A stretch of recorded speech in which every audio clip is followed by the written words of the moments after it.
This is exactly right.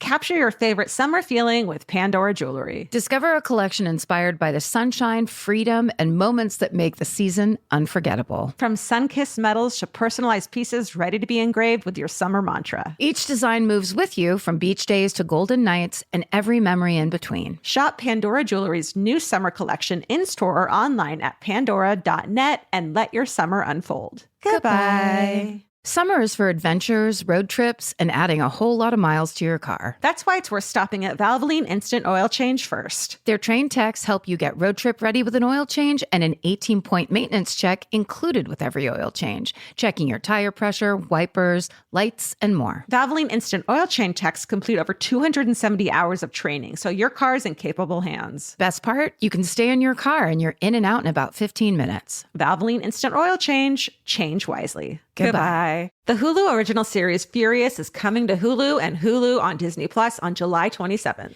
Starring Emmy Rossum as Alice Black, Furious follows a rookie FBI agent on the hunt for Catherine, played by Lola Pettigrew, a mysterious and calculating female serial killer. While Alice upholds justice, Catherine kills for it, terrorizing the rich and powerful men of New York in her pursuit of vengeance. With secrets that change everything, Alice discovers there's a thin line between hunter and prey. Watch the Hulu original series Furious on July 27th. Streaming on Hulu and Hulu on Disney Plus for bundle subscribers. Terms apply. Goodbye.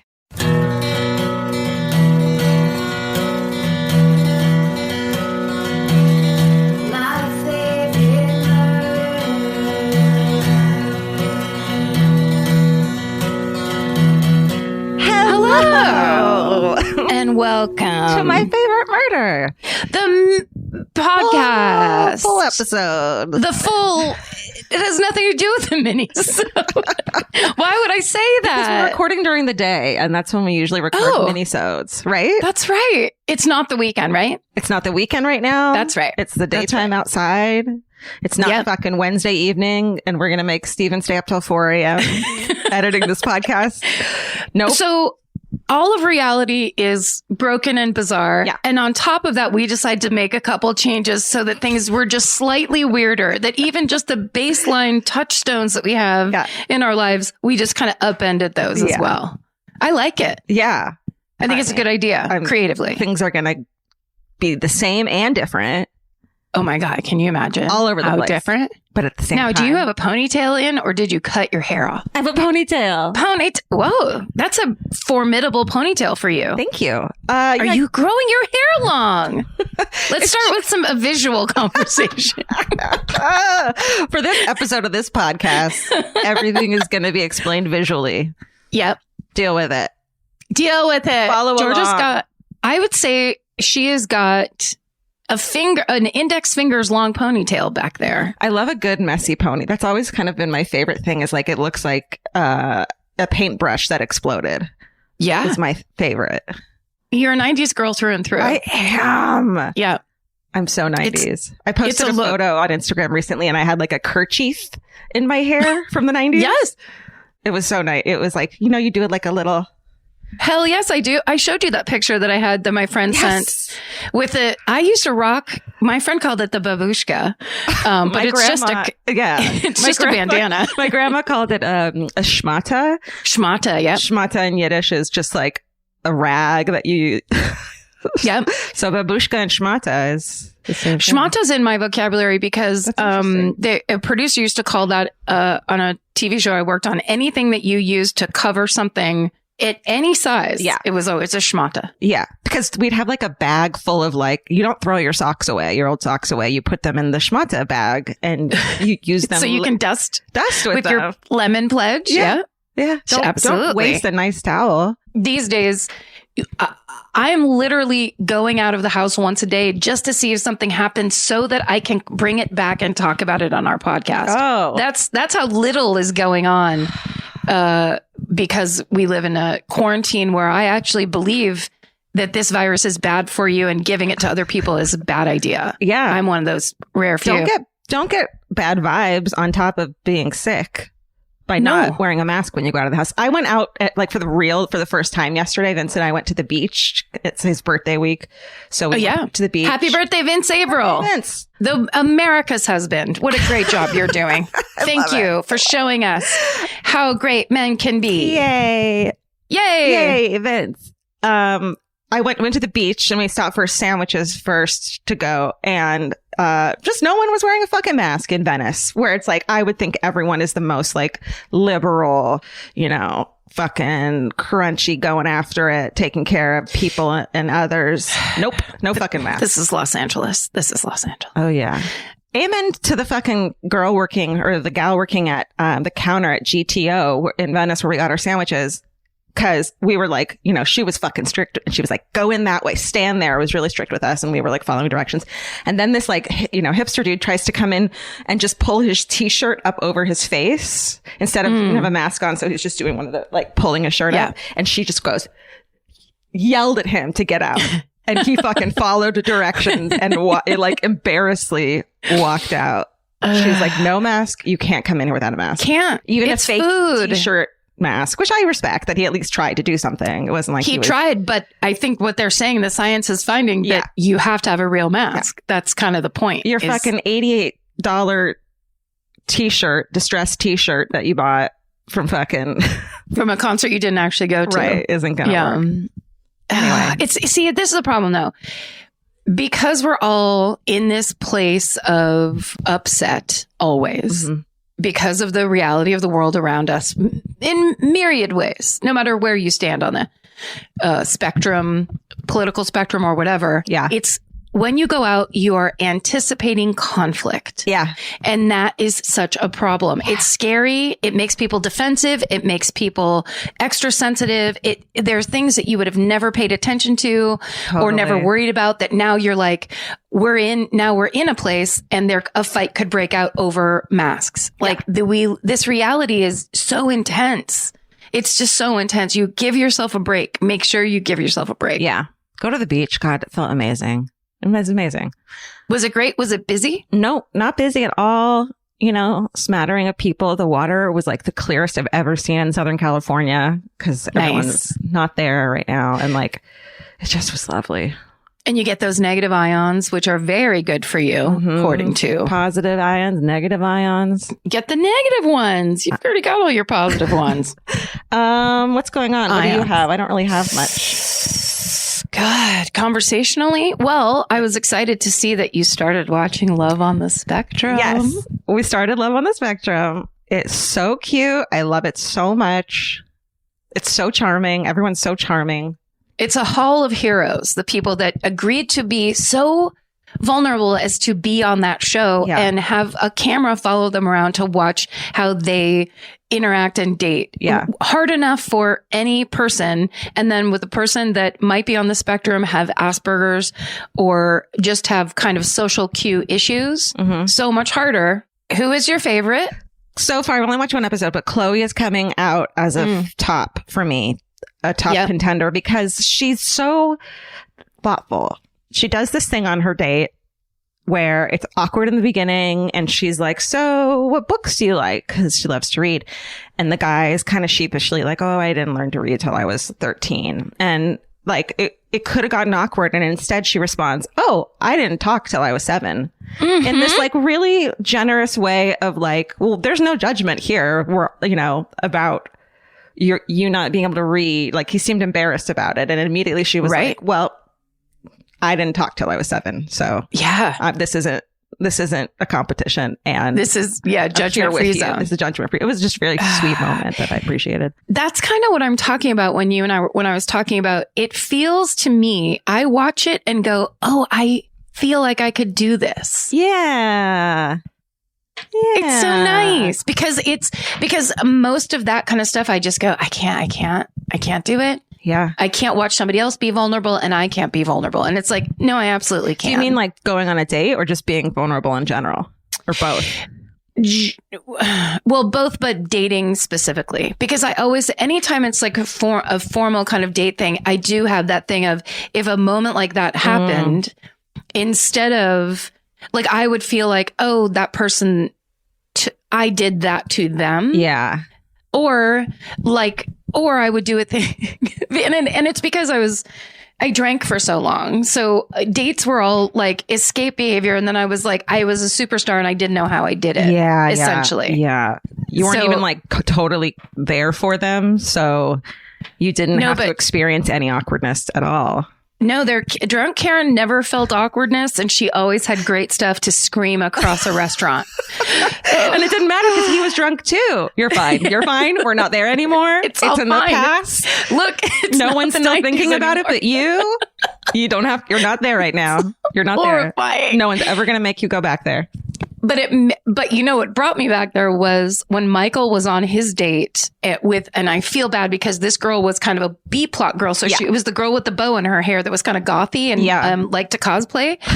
And I'm sorry, I didn't remember your name. When he says no gothics. Remember when he specifically, what kind of girl do you want? Well, no gothics. It's just like, Gothic. Yeah, gothics. No Visigoths invading.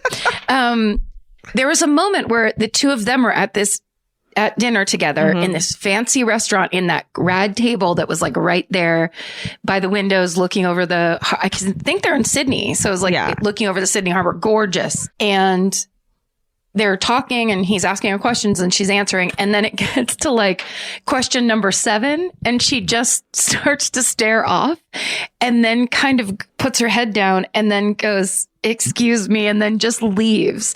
And I swear to God, I was like, all of a sudden, I was like, I have done this. Yeah. I've done this where I can get through like the most awkward or like for me, the vulnerable part that makes me go, I don't want to do this. I don't want to feel these feelings. And then so I can like kind of fake my way through it for 20 minutes. Yeah. And then there's a moment where it stops and I can't fake it anymore. And it used to be that I could, by that point, I would have had 7 beers in me already. Right. And it wouldn't matter. But in that, I watched her do the thing that I'm doing inside. Just where retreat. You retreat. You suddenly start telling yourself this is going badly, no matter what the reality is or how interested you are. This is not good. And here's all the reasons why. And then it's just a complete, like, it's like you watched her, coil up and retreat. Sucked away into the ether. Ugh. Yeah. And just basically have a full, I think later she said it was like anxiety. Yeah. Which for years, instead of ever interpreting that as anxiety, I was just like, oh, there's something terribly wrong with me. And it's like, nope, you have the thing every other person on the planet has. We're all broken on some fucking level. Yes. And the key is to not continue to break yourself by being broken by your breaks. Yeah. Is that it? Did I just do it? It is true. It is true. Well, and also it's about, it's the word I love to use. I'm not going to be able to think of it, of course, in this moment. But it's about basically being able to bounce back. So you know who did that a lot? The girl that was in it the most with the little bob who had the hilarious mom. Yes. And she was so good at when she was on a date and something weird would happen. She would just basically ask a different question or go in a different thing or kind of sit there and not be so freaked out that she felt like I was so impressed by her ability to just hang in the moment, no matter what the moment was bringing. Yeah. And, it's resilience. That's the word I was looking for. It's resilience where you don't just get destroyed by like the one weird word someone says, which is like, that's the point. It's like, you're just hanging out and you're just seeing what you think. We're all just like we're all runs in tights. And the key is to take some clear nail polish and put it at the bottom of the tight because then it won't keep running. And like, it looks weird because there's clear nail polish on you everywhere.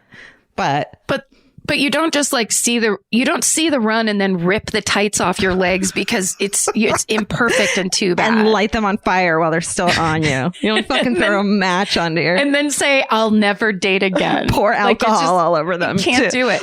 That's the other thing too, is they dated and dated and dated. They kept trying. Yes. Every single person on that show just kept trying. You got to do that. When this is over, you're going to go on a date. I know. What if I did? Could you imagine? Yes. Full masks.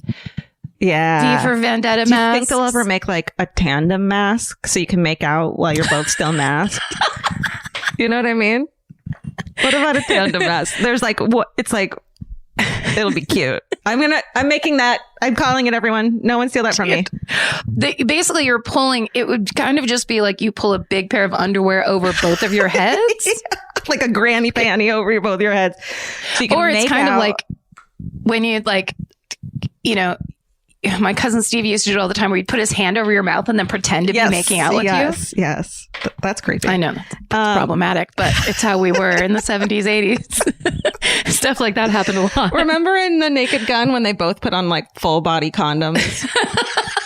That's what we need. It'll be like that. But you could go in Leslie Nielsen. Yep. We all need to be a little more like Naked Gun.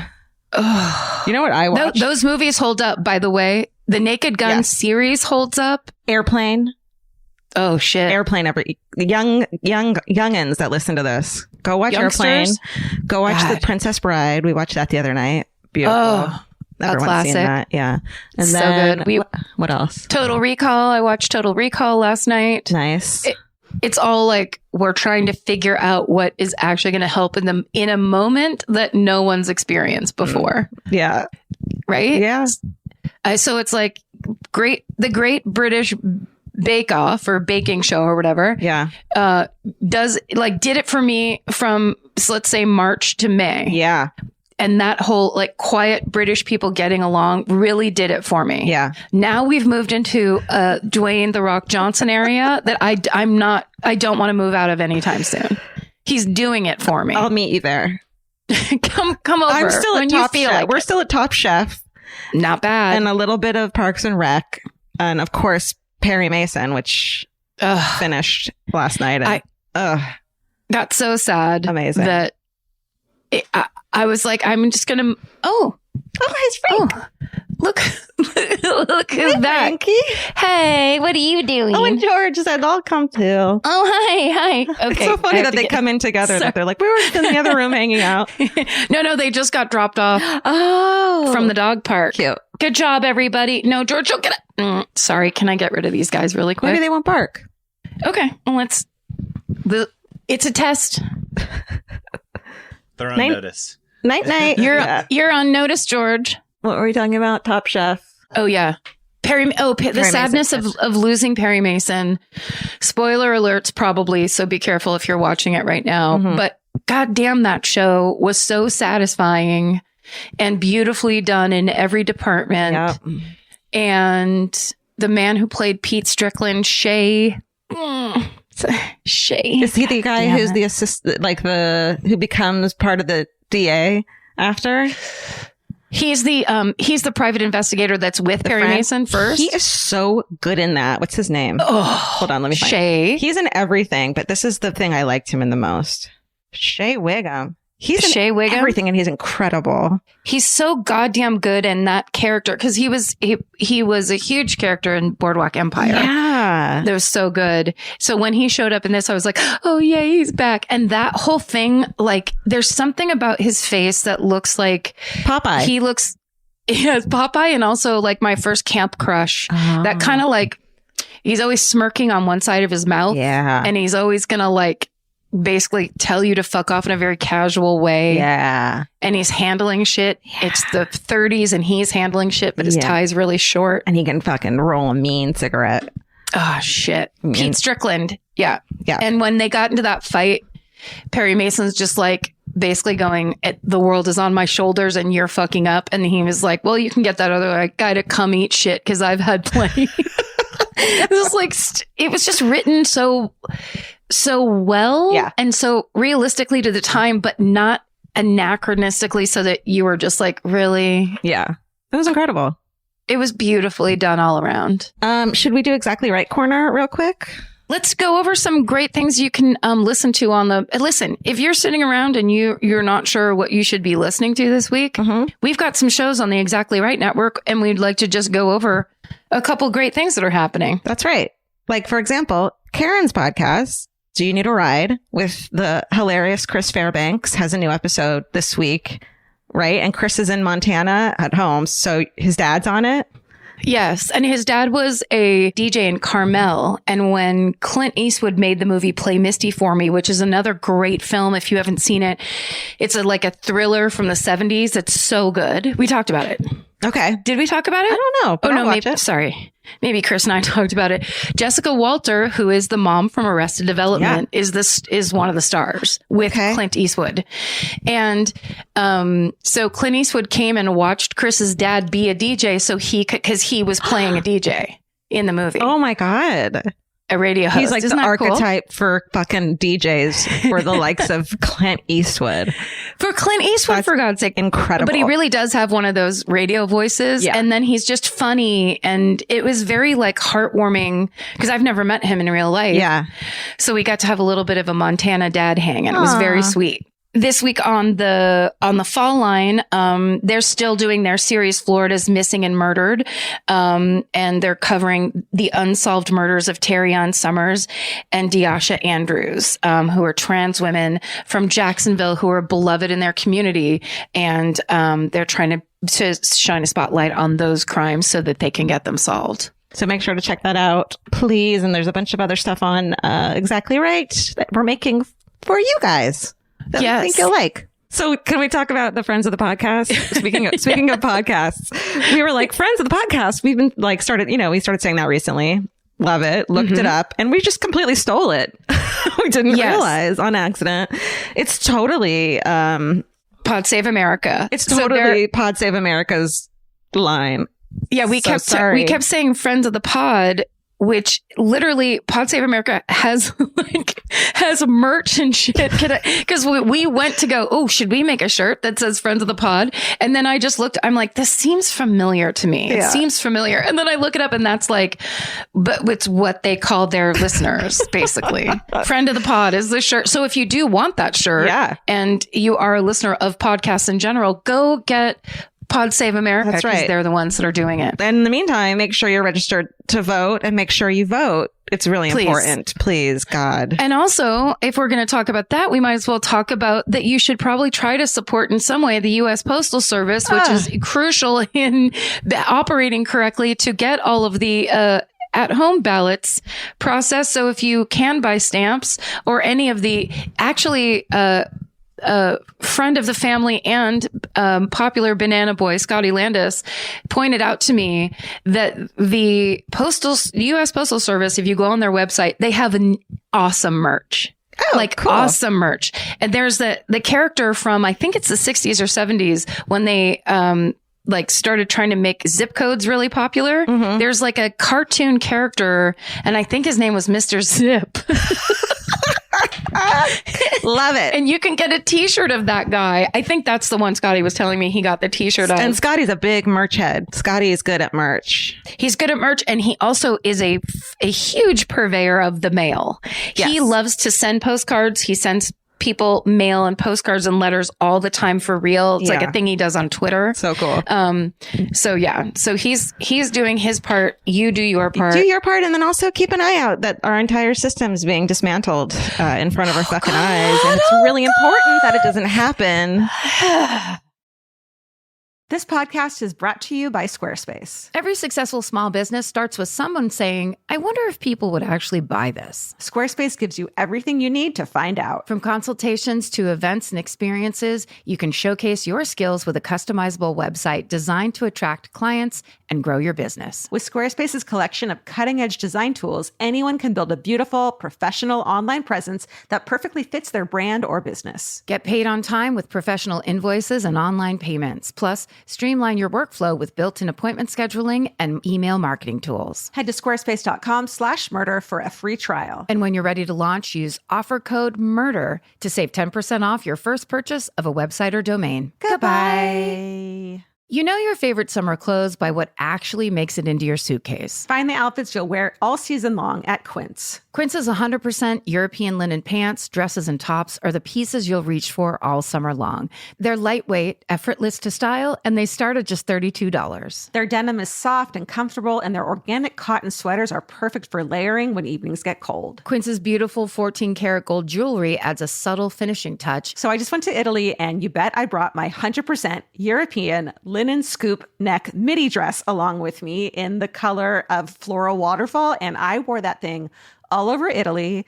It was like the perfect day to night. It just looked so pretty. And I felt like I looked sophisticated while still being comfortable. Make your summer wardrobe feel easier. Head to quince.com/MFM for free shipping and 365-day returns. Go to QUINCE.com/MFM for free shipping and 365-day returns. Quince.com/MFM. Goodbye. Every piece of furniture you own has a story. Sometimes it's an heirloom, and sometimes it came with the house because it was too heavy to move. If you're ready to start a new chapter with your home decor, there's Article. Article makes it effortless to create a stylish, long-lasting home at an unbeatable price. They take great care in curating their collection, focusing on pieces that stand the test of time. We've talked about Article for a long time.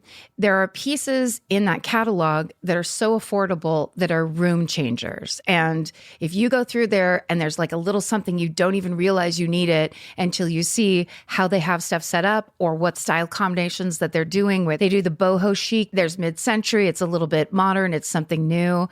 Like there's so many choices in there and it's not going to break the bank. As someone who's interested in tons of different styles and time periods, Article covers them all in one place. I love that. I know I've mentioned already how much I love my entryway table, but I swear to God, because the path that it's on, I pass it 4 times a day. And I love it more every time. Article is offering our listeners $50 off your first purchase of $100 or more. To claim, visit article.com/murder and the discount will be automatically applied at checkout. That's article.com/murder for $50 off your first purchase of $100 or more. Goodbye. Look, listen. This is a true crime comedy podcast. That's Karen Kilgariff. That's Georgia Hardstark. And this is My Favorite Murder. And Stephen Ray Morris. I almost said Jay Morris on the ones and twos. That's not his name. Stephen Ray Morris. Who's first this week, Stephen? We did a Q&A, so it's we can do whatever we want. Oh shit. Well, who was the week did before? It first? The last time we did stories. Last time was that Amsterdam? No, we didn't. Was it in between that? Yeah. Chowchilla? Yeah, that means I went first last time. So I go first, right? This time. Okay. I believe so. Go for it. Guys. Okay, so on Twitter, someone named Dylan, who's at Brown Deer on Twitter, she wrote to me and said, can you treat us to this wild ride? And then she included an article from the New York Daily News about a murder, about this story I'm about to tell you. Okay. So thank you very much, Dylan, for hipping me to that, because then it reminded me that I watched this on, I think it was Dateline, but now I can't remember. I feel like I remember everything as Dateline, but because I remember when they kind of came, you know, that thing that used to happen, and like when if the case was still ongoing, but they would cover it, and then it would be like, this seems suspicious, and there's things in the past or whatever. This is one of those stories that is so crazy, and it went on for so long, and it's a little bit reminiscent of the John List tale, of the Family Annihilator, but it's worse and more fucked up. This is the story of Family Annihilator and wife killer. I'm giving it all away. This is the story of Bob Spangler. Okay. This is just a standard, straight up true crime serial killer classic. Horrific dude. Always horrific. I mean, yeah. Baseline promise. I'm not, it's not ringing a bell, but I'm excited. Let's see what you think about this. So this is from this, kind of like, it starts in 1993. Okay. Or so you think. Okay, so April 11th. You're being led to believe. Okay. On April 11th, 1993, Easter Sunday morning, 59-year-old Donna Sundling Spangler is hiking in the Grand Canyon with her husband, Bob. Donna's an aerobics instructor. She's a mother to 5 grown children from a previous marriage. And, you know, she has 5 grandchildren as well. She's not that interested in hiking. It's not her favorite, but her husband, Bob, is passionate about it. He's been doing it for years, especially in the Grand Canyon. That's what he loves the most. So because he really wanted her to go with him that weekend, she said yes. Another reason she didn't want to go, and especially because it's in the Grand Canyon, is she's afraid of heights. Oh, dear. So when the couple reaches the cliffs of the Horseshoe Mesa hiking loop, they stop at the top to take a picture. So if you look that up on Google or whatever, you'll see these are they're kind of like the sheer cliffs and the trails that go up, and they're very precarious, very really high up. And basically you get to the top of this hiking loop, and then you can take a picture right at the edge of the cliff that shows you all of this one part of the Grand Canyon. Scary. So it's very, very picturesque. And so they get to that spot. They stop to take the picture. Bob positions Donna on the cliff's edge. There's a 160-foot drop behind her. He goes back to mount his camera on his tripod. But as he's turned away setting the timer, he hears what he later describes as, quote, a small sound from Donna. And when he turns back around, she's gone. So just before noon, Bob comes running into the ranger station. And he eventually tells the ranger there's been a terrible accident. His wife has fallen off a cliff. So the rangers go out and they search for Donna at the Horseshoe Mesa, and they find her broken body on the rocks below that lookout point. So awful. So bad. So Donna Spangler's death is ultimately ruled an accident. No one questions it. Hiking in the Grand Canyon cliffs is obviously, those cliffs are obviously risky. And that same year in 1993, there were already 6 other deaths that occurred in the Grand Canyon. So it does happen. That's so many. What is unusual, though, is that this is not the first time Bob Spangler has tragically lost a family member. Okay, so let's go back. Bob Spangler was born in 1933 in Des Moines, Iowa. He was adopted as a baby, never met his biological parents. He was raised in Ames, Iowa. And by all accounts, he had a normal childhood. He was a bright child. The only issue was his temper, which when he got into high school, he channeled through playing football. And it was in high school that he met a girl named Nancy Stallman. They started dating basically in the early 50s. They became high school sweethearts, and they married after college in 1955. After they get married, Bob enlists in the Army, and then he gets discharged, and him and Nancy settle down and start a family. And in 1961, their son David is born, and 2 years later, their daughter Susan is born. So Bob over the years works a number of different jobs. He works at Honeywell's Camera and Instruments division. He works in public relations. He works as a radio DJ. And he actually even worked at a job where he helped develop Sesame Street for PBS. Wow. Yeah. In the mid-70s, he takes a job as the PR director of a Denver-based nonprofit called American Waterworks. So he moves the whole family to Littleton, Colorado, which is where the Columbine shooting took place years later. Yeah. Hey. Uh-huh. But at this point in the mid-70s, it was just a little town in Colorado. But as life progresses, he grows tired of basically being a family man. And after 20 years of marriage to Nancy, he starts cheating with a younger secretary named Sharon. And with that secretary, he starts hiking all the time and adventuring with her, especially in the Grand Canyon. And basically, Bob and Nancy's marriage is slowly falling apart. Yeah, it'll do that when you're cheating on your wife. Yeah, actively. It's almost like you're trying to make it fall apart. Right. But, okay. So then on the morning of December 30th, 1978, 15-year-old, Susan has a boyfriend named Tim, who's 16. And he was there at the Spangler's house the night before. He was there a lot. And he shows up the next morning and knocks on the front door, but no one answers. So he goes back and throws some rocks at Susan's window, which is what he usually did to try to get her attention to let him in the house. But she doesn't answer or come to the window. So then he goes through the laundry room window to get inside, which he'd also done a bunch of times. So he goes upstairs to Susan's room and he's surprised to see she's still in bed. So he takes off his gloves and throws them at her and says, hey, come on, you need to get up. And she doesn't move.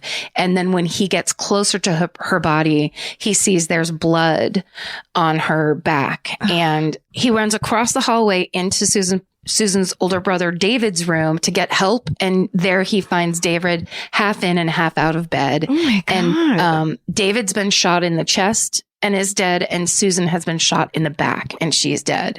This poor kid. Oh, he's 16 years old, and it's his like horrible first love and her family. Oh my God. And he just, it's like, I would think if it's December 30th, they're on Christmas break. Yeah. And so they're probably going, like it's so horrible and such a horrible thing for him to have to witness. So he calls the police, obviously, and the Arapahoe County Sheriff's Office arrives. And then when they look through the house, they also find in the basement Nancy's body. She's been shot. And it looks like she's shot herself in the head in their downstairs basement office. Yeah. Holy shit. But beside her body, she has a bullet wound in her head, and next to her on the ground, there's a .38 caliber pistol with a man's sock wrapped around the handle. And in the typewriter that's sitting on the desk where she's seated, there's a suicide note that's been typed up in the typewriter and then initialed with her initial N. Oh, how convenient that it's not in her handwriting. Well, but the thing, Nancy had a neurological disorder. This is what Bob would tell the police later, where she actually couldn't handwrite things. And so it was very common for her to just initial things. And she typed correspondence all the time. Okay. But what about the sock? Why would, if you were going to take your own life with a gun, why would you wrap the gun in a sock? Good question. I don't know. Thank you. So you're welcome. I'm a detective. You are. You're getting very good at this, of all those stories we've read to each other. Jeez, thank you. I'm okay. Awesome. Sorry. So Bob comes home from work to find his house taped off in police tape and police filled. So they have to take him aside and explain to him what's happened. And he seemed shocked and upset. He tells police he left for work that morning. He was there all day. And then he came home to find the sheriff's deputies in his house. He does confide that he and Nancy had been having problems and that they had recently separated, but that they were working it out. Basically that they were working it out and they were back together, but he does admit that they had gotten into a fight the day before, to the point where he had to leave the house to cool down. He went and drove around and, listened to a football game on the radio and went to the movies. But he tells authorities he's completely shocked that Nancy would do this and that he's baffled. So Bob and Nancy's hands are both swabbed for gunshot residue.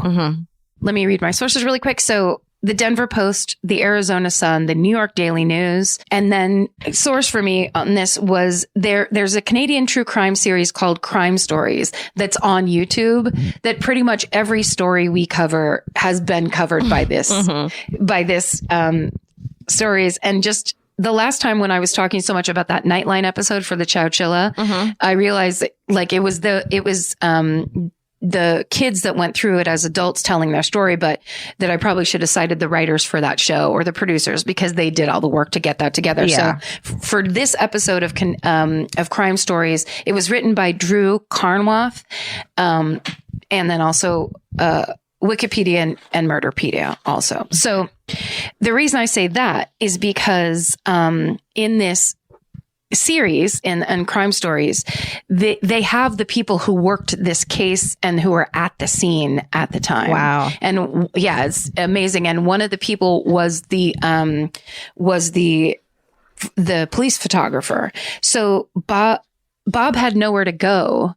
Basically, once the authorities were done talking to him at the scene, he had nowhere to go. And so this police photographer, because I think it's kind of a small town, so he went home with the police photographer. Weird. Yeah. And just so he had somewhere to stay like for the night, because obviously he can't go back into the house. Right. And this police photographer is in this series and says he didn't seem upset or worried or in any way in distress when he was at his house. Like once he was away from the scene and from the people that were questioning him. And hey, look, that could also, we've talked about this where it's like you make those judgments and it's like the behavior does not indicate one thing or the other. Everyone grieves differently. However, he could be in shock. He could be completely dissociated. His entire family's been murdered. Right. But the photographer was creeped out by the lack of any kind of like, even seeming distressed. He said he just seemed fine. That's fucking creepy. Yeah. Okay, so when those tests come back for gunshot residue, there's none on Nancy's hands, but there is gunshot residue found on Bob's right palm. And when the authorities bring him in for questioning again, he changes his story. And now he says that he had gone home, that he went to the basement first, that he found Nancy, that he saw the gun, he picked it up, he stepped back and saw the whole picture, screamed, "Oh my God," dropped the gun and ran out. Yeah, dude. And right. So with that story change, of course, the police are like, like more suspicious. Yeah. But it puts into doubt any kind of like, chain of evidence that they're trying to put together. And he was the legal owner of that gun. So his prints being on the gun were easy to dismiss. It's not enough evidence to arrest him. Yeah. It's not enough. Meanwhile, Nancy's family absolutely denies this murder-suicide story. They're like, she would have never hurt her children. She had just sent out like the family Christmas letter that was all about what's going to happen next year in the future. It was not her. She didn't even like guns. She was very nervous around guns. She never touched them. On top of that, she wasn't the type. It was not something that she would do. Of course. But the typewritten suicide note with that signed initial did match other correspondence that she'd sent to friends and family. So then they give Bob 2 different polygraph tests by 2 different separate private companies, and they both determine his answers about his role in the murders to be inconclusive. Okay. One of the guys actually told the investigator that he goes, "This guy is so wound up, we're never going to get normal. We're never going to get normal results from him." Okay. On January 3rd, 1979, the Arapahoe County coroner rules these deaths to be a murder-suicide that were committed by Nancy Spangler. Oh, God. Her poor family who are just it's horrifying. Having to live with that. So Bob has the bodies cremated almost immediately. Of course. And this guy? Yes. It's like step-by-step how to look guilty as fuck. Yes. Entirely. And how, like when people think they're masterminds or something, because they're smarter than everybody. So of course the family is absolutely horrified. Then he goes on to give a eulogy that they said was bizarre and tearless and weird. Oh my God, I want to see it so bad. Yeah. So the case ends up just being closed, and most of the evidence is either returned back to Bob Spangler or it's destroyed. Okay, so now 7 months after his family is murdered, Bob Spangler marries Sharon, the woman that he's having the affair with. Yep, they get married, and they move back in to the Spangler family home. Yes, she's cool with that. Apparently. But then apparently the neighbors were like, everyone was freaked out by it. Like, just how is this even possible? Yeah. This poor kids. For real. When the authorities talk to Bob about it, he says he doesn't live in the past. He's really good at putting things behind him, and he's all about like making a new start and moving forward. Okay. Congratulations, dude. Way to go. You're great at life. So basically, him and Sharon spend the next 9 years hiking around Colorado, especially in the Grand Canyon. basically, they hike so much. Sharon eventually writes a book called On Foot in the Grand Canyon. But as the years go by, the marriage begins to strain. And after Bob's father dies, his anger issues really come to the fore. And Sharon basically has an emotional downturn. They start fighting more and more. And Sharon can't shake the feeling that Bob is, quote, out to get her, to the point where she actually ends up calling the police, and they go to the house and they find her hiding in a closet because she's so scared of him. So she ends up leaving Bob and moving out of Littleton. And in 1988, they get divorced. Okay. So in 1989, after this split, he decides to take out a singles ad in the Denver Weekly, and he gets a response from a Denver woman named Donna Sundling, who's who we started with. So Donna's, at the time, she's 55. She works as a bookkeeper for Warrior Oil Company. As I said, she had 5 grown kids. She has 5 grandchildren. She's been divorced since 1974. And according to her friend Carolyn, she told her she was ready to take some risks in life. So she answers Bob's ad, and they immediately hit it off and fall in love. And according to Carolyn, Donna's thrilled. She just loved him. So within a year, they're married. So on August 18th, 1990, Bob convinces her to move with him to Durango, Colorado. So basically they move down there, by a Winnebago so they can travel and of course, so they can go hike in the Grand Canyon. Donna not only has that fear of heights, but also she's at the time suffering from vertigo. So when they hike together, they always take not steep trails. They take lower trails or like ground level or whatever. They don't do anything dangerous. So they settle down in Durango. They start getting involved in the community. Bob gets his part-time job as the country music DJ for the local radio station, KRSJ-FM. And he's well liked by his coworkers and by his listeners. He has a natural charm and a charisma, and he starts kind of building up some local fame. He gets recognized around town. He's like basically a local personality. Got it. And his boss at the time has this to say about Bob. He says, "The only complaint I ever had about Bob was that he was too cheerful too early in the morning." Monster. I mean, for real. Stick with the assholes, everybody. I'm telling you. Cheerful people are up to something. I think we know this. Don't fall for it. They're psychopaths. So Donna's working as an aerobics instructor at the Durango Sports Club. Then Bob starts refereeing soccer games for the Park and Rec League. They're like, perfect. They're being perfect, which we all know isn't real. So, and again, it's not real here because by 1993, their relationship starts to get rocky.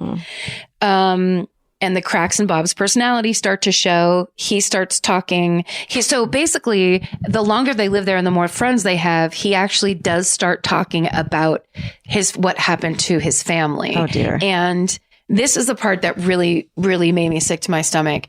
He tells different people different stories. He tells some people his son killed his wife and daughter. And then killed himself. He tells other people that the 3 of them were killed in a car accident together. And that somehow he survived, like with just a couple scratches. And then he even confides in some people the quote unquote official story, which is that his wife killed the family. That just shows how cocky he is, that he was openly even talking about it, but then also lying. And it's almost like you can tell that those are the other options he considered before he did what he did. He's like, maybe I can kill them in a car accident. Maybe I can make the son look like he did it. Yes. And I think it's that thing of a true, we like to call people sociopaths and psychopaths or whatever, but this is the person who does not have a conscience.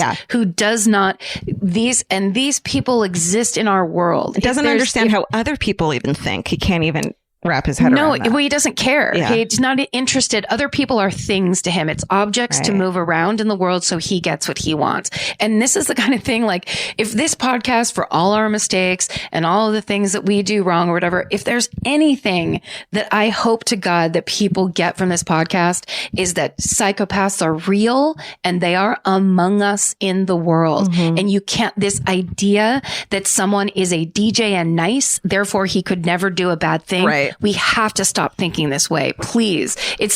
We have to stop thinking this way. Their brains don't work correctly. And they don't have consciences. And they don't good care. at tricking you. They're really good at it. They made a life study of tricking you. So the mimicry, the things they do, the things they say, it's learned behavior so that they can blend in and so that they can then get what they want. And the idea that a man would lie and say that his son, and that ultimately, spoiler alert, that his wife would kill the family is so disgusting and sickening and self-serving. Yeah. It's unbelievable. Yeah. Okay, so that speech is over. Now I'm telling you this story again. I wrote at the end, there are people in this world who do not have a conscience and only act in their best interest, guilt-free, without a second thought. It's a fact. Learn it, accept it, and get a necklace that says it. Not sure where I was. Accept it and get a necklace that says it. That's a ripoff of your love it, learn it, love it, learn to levitate. Remember that one? Yeah, you said, what do you want to do this year with your, it was my birthday. And I said, live it, love it, learn to levitate. Learn to levitate. So this is a sidebar off that. Learn it, accept it, get a necklace that says it. I love it. Okay. It's just so important. Just because it's the thing, we all make this mistake where I go, I would never do that. And then I think because of that, that means somebody else wouldn't do something. Right. Or like someone's stupid because they trusted Ted Bundy, where it's like, you don't understand that not only does that person do everything in their power and learn how to make you trust them, society does everything in its power to also tell you that you need to trust people and not question people. And if someone's nice to you, you need to be nice to them back. Instead of that just, you're the weirdo. Yeah. If you go, ooh, I have a bad feeling about this person, goodbye. If you take time to learn to trust someone instead of just immediately trusting people, even if they're nice people, that you're not fucking weird. Yes. No, that means it's a good thing. If he tricked Anne Rule, right, he could trick anybody. We just know this now. Was smarter than us. Anne Rule knew a bunch of shit and he tricked her. That's the point of The Stranger Beside Me. Stop making me yell at you. Why are we explaining this to you so angrily? We're sorry. Because we have nothing else to do in quarantine. Okay, so Bob and Donna Spangler's marriage is falling apart. They're fighting more frequently. And Donna often finds herself trying to appease Bob because, of course, he's a psychopath. So he wants what he wants and he's very good at getting it. He's very good at cajoling people, convincing, using his charm, his charisma, or his anger to get his way. So when Bob asked Donna to go hiking with him at the Grand Canyon for Easter weekend, even though she has vertigo, doesn't like heights, and doesn't like hiking and doesn't want to go, he won't stop pressing her and she doesn't want to fight anymore. Yeah. So she just relents and agrees, which is not her fault because what the fuck else, this guy won't stop. Yeah. So essentially that explains why she would go on this trip she doesn't want to go on, to do a thing she doesn't want to do, to be scared, to feel like she's at risk. It doesn't explain why he'd ask her to.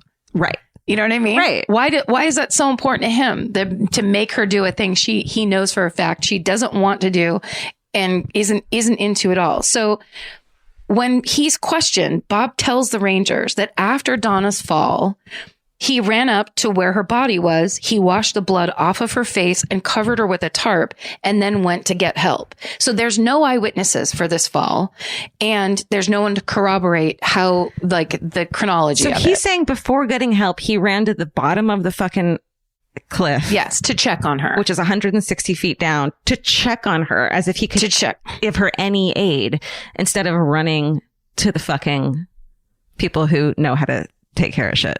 Yeah, and you think that's the part you're going to dislike the most, but it's not going to be because nothing explains why when Bob arrived at the ranger station to alert them that his wife had just fallen off a cliff, he got in line and waited patiently behind a bunch of backpackers who were there to pay for their permits. Yep. And he took his place in line and waited until he got to the front to report it. Explain how low my jaws dropped. It's all the way open. It's below her ponytail. That's how long. That's how big. It's what we're talking about. Who he's reminding me of in this instance is fucking Michael Peterson from The Staircase. Yeah. Like over dramatic, but not dramatic enough in certain moments, and acting weird and reacting in a way that most people, if they were actually in an emergency situation, wouldn't act. Yeah, no, you're right though. That it's the vibe. It's hard not to, the way we all ingest these true crime stories and these documentaries and all the different things we watch. It's very hard not to start recognizing one thing to the other. These kind of connections and these personality types that are hard to believe exist. And then you start seeing the behaviors. And I think it's part of why I'm so interested in it, because it is rare. We were talking about the part of, like the part of crime that's so rare. It's like the fucking Loch Ness Monster, where it's like serial killers there are very, very few of them. This is not the majority of crimes, the things that we talk about. And the thing that makes it fascinating is that these types of people are out there. And the majority of psychopaths, I think, don't kill people, don't become murderers too. So it's they become CEOs. They become politicians and CEOs. You're fucking right. Yeah. They don't have that, that extra part of them that's bloodthirsty or whatever. Yeah. But it is it's just absurd to think that someone could act that way. And it's scary. And you start to question everyone around you. Right. Sorry, Vince. Sorry, but you're pretty suspicious on your birthday. Okay, so that part, when I got to that part too, I was just like, what? Dude. Holy shit. So Donna Sunling Spangler is 58 years old when she tragically falls to her death. Mm-hmm. When they have the funeral, Bob immediately cremates her body, doesn't wait for her family, her 5 children and 5 grandchildren to get to town to have a final viewing. You're a short-term husband, and you fucking make that decision that her children have to deal with for the rest of their lives. It's such a huge red flag. Yeah. And he doesn't wait for them. And then he gave a eulogy that was tearless and weird, they say. No. So he puts himself again in the spotlight at his 3rd wife's funeral and doesn't say anything that makes anyone feel better, just to, for himself. Yeah. Okay. So after Donna's tragic death, Bob Spangler then becomes the face of hiking safety. No. So yes. So he actually even makes a few TV appearances and does newspaper interviews as the grieving husband advocating for safety along the trails. Ew. Yes. Is there video of it? Did you watch video of it? I didn't see a video of it, but you might be able to find some. In one interview, he tells the Associated Press, quote, "The people that visit the Grand Canyon simply forget how spectacularly dangerous it can be." He gains national recognition for this campaign while he still continues to hike the canyon trails. Yeah. But this grieving husband image doesn't last long, because in July of 1994, so it's about a year later, Sharon, his second wife, comes back into the picture. She comes to Durango for a visit. And so she's fallen on hard times. She had gone through a breakup. She'd had some mental issues. So at first she moves back into Bob's house as like a boarder, and she's paying him rent. Okay. But then soon they reunite and get back together, and they're involved again. But 3 months later, on October 2nd, 1994, Bob comes home from work to find Sharon unresponsive with a bottle of Tylenol beside her. No. So he calls an ambulance, but she dies from what authorities determined to either be purposeful or accidental drug overdose. She's only 52 years old at the time. Of course, it turns out good for Bob. He no longer has to pay spousal support to her. So when news of Sharon's death reaches Donna Sunling's family, they immediately call authorities to report Bob Spangler has had another wife die. Yeah. So the Arapahoe County Sheriff's Office decides to reopen the 1978 Spangler family murder and take a second look at all the evidence. The first thing they notice is Nancy Spangler's suicide note is very atypical, because most people who are writing a note do not write that they're about to do all the things that they're about to do and list them out in detail in the note. That's very uncommon. And also, Bob had told police that Nancy had a neurological disorder that caused her to have to type her correspondence. They then find all these canceled checks that Nancy filled out in full and wrote her full name and the full check. And she clearly had no problem handwriting things. Okay. So that whole thing where she could only sign an initial because she simply couldn't write anymore, doubt is cast onto that as well. Then they're thinking, if Bob's claim is true that Nancy couldn't hold a pen long enough to write her full name, how did she hold a gun long enough? Great question. To murder insane. Yeah. two people, her own children upstairs, and then herself. Wow. So then they start looking at the crime scene photos, and they see, first of all, they notice that the bullet wound is in the front of her head. Yeah. And also, based on the amount of gunshot residue that's on her forehead, they realize that the gun must be at least 6 inches away from her head when it was fired, which would mean that as opposed to the typical spot where someone would hold a gun up, it's I'm doing this is another visual aspect, but essentially it's as if she held the gun as far forward in front of herself and shot that way, which they say is almost unheard of. Right. Just not doesn't happen. Sure. Basically everything, once they re-examine everything, points away from suicide and to murder. Yeah. Meanwhile, Bob is still in Durango, and he stays there for more years after Sharon's death. And then in June of 1998, he moves to Irwina, Pennsylvania, telling friends and coworkers he's moving to connect with a woman he met online. But he's back 2 months later. So that didn't work out. He's now he's in Grand Junction. So he doesn't move. It's 3 hours south of Durango. He doesn't move back to Durango. And he moves to Grand Junction. He joins the local theater. Oh God. Because he loves to perform. And he reconnects with an old friend, a 53-year-old woman named Judy Hilty. And soon they're living together. But this whole time, the Arapahoe County Sheriff's Office is watching him and has their eye on him because they're slowly trying to build a case. And they know now that he has this new woman in his life, so that they're on a clock. Yeah. In January of 1999, the sheriffs connect with other investigators from the FBI. So because Donna's death happened on federal grounds, the FBI is involved.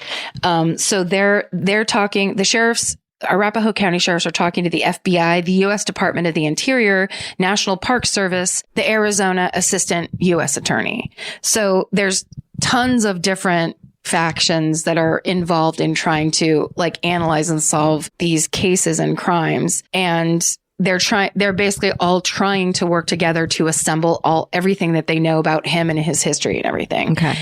Meanwhile, Bob's now 67 years old, and in August of 2000, he's in rehearsal for a play, and all of a sudden he blanks and can't remember his lines and has kind of a weird moment. So he goes to the doctor, because he's had weird problems with his coordination. His vision has been failing. He's having a hard time concentrating. He finds out that he has terminal brain cancer. What? So he tells Judy about it. So they decide to get married because his, the prognosis is not good for him. Right. So on September 1st, 2000, Bob Spangler marries his fourth wife. So Bob tells everyone about his cancer, and he starts basically he's pulling people aside at work. He's telling his friends, I have terminal brain cancer. Yeah. He's also starting to write letters to people explaining what he's going through.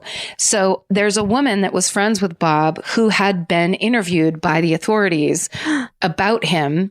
And she gets one of these letters. And so she contacts the sheriff's office to let them know that Bob basically has terminal cancer. Fuck. So the thinking now is that he's going to want to confess to his crimes because basically maybe why wouldn't he? Yeah. Yeah. Okay. So the lead investigator, Paul Goodman, he decides that he's just going to start a conversation with Bob and see if he can't kind of play on what he thinks might be a conscience to start to say, hey, this might be a good time to start telling us some stuff that you haven't been telling us. Basically, he says that, quote, Goodman told the Denver Post, quote, we knocked on his door. He didn't seem surprised. It was strange. He did seem like he was expecting us. There was no reaction. He just said, oh, hello.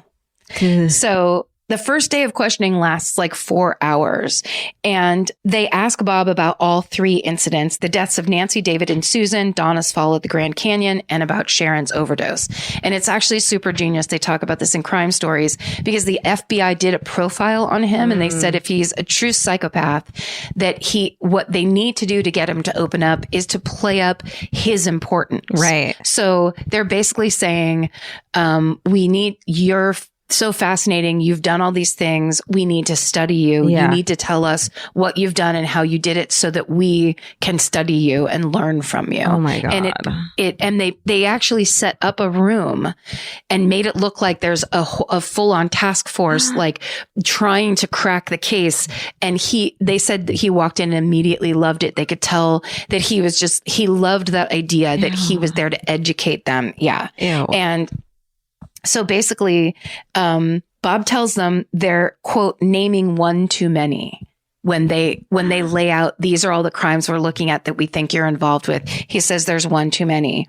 So basically he indicates that he's taking responsibility for 2 out of the 3 incidents, but not confirming anything with an outright confession. So they take a break and they say, we'll come back tomorrow and talk some more. And in this second interview, that's when Bob Spangler finally admits that he murdered his first wife, Nancy, and he murdered his children, David and Susan Spangler, in 1978. He says the day of the murders, he brought Nancy down into the basement of their Littleton, Colorado home, sat her in a chair, and tells her he has a Christmas surprise for her. God. And sits her down and tells her to close her eyes. No, that's awful. Yeah. And then he had already hidden the gun in the basement. So when she closes her eyes, he pulls it out and shoots her in the head. Fuck. Yeah. He says he had already gotten her to initial a blank piece of paper. And then he typed up that note that was supposed to be a quote unquote suicide note afterward. Oh my God. That he left in the typewriter, making it look like she's sitting at the desk writing this note. So then he goes upstairs. He goes into Susan's bedroom first and shoots her while she's sleeping.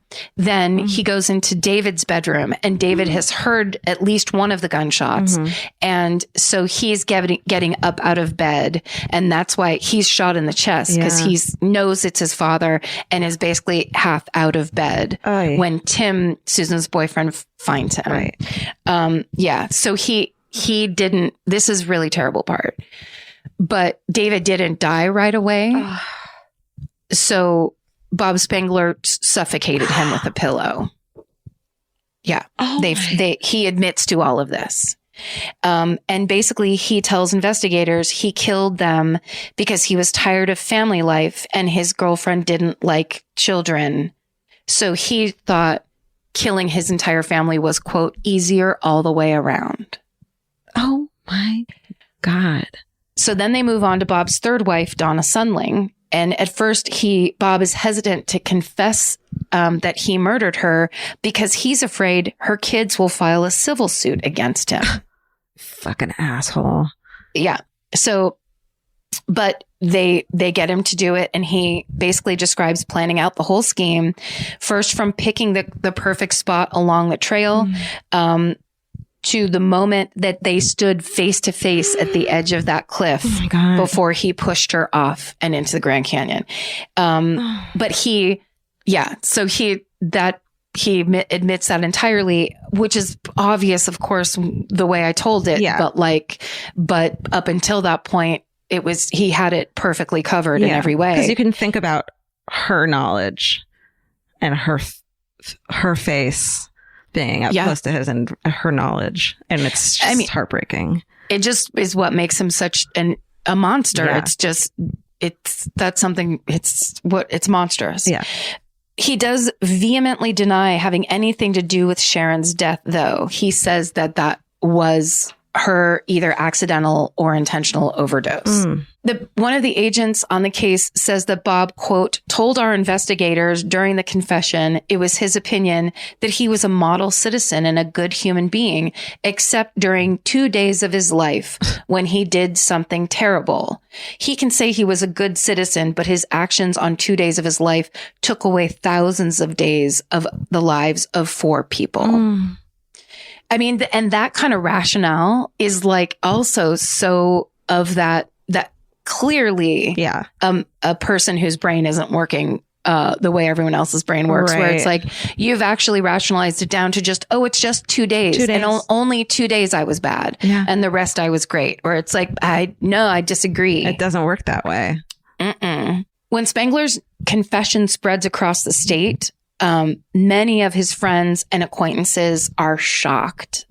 They believe him to be such a nice man who could never do anything like that. So police arrest Bob Spangler on October 3rd, 2000. He appears in federal court 3 days later. He pleads guilty to first-degree murder. He's sentenced to life in prison. And they say in the Crime Stories episode, when he walks into the courtroom, it's like he's walking on stage.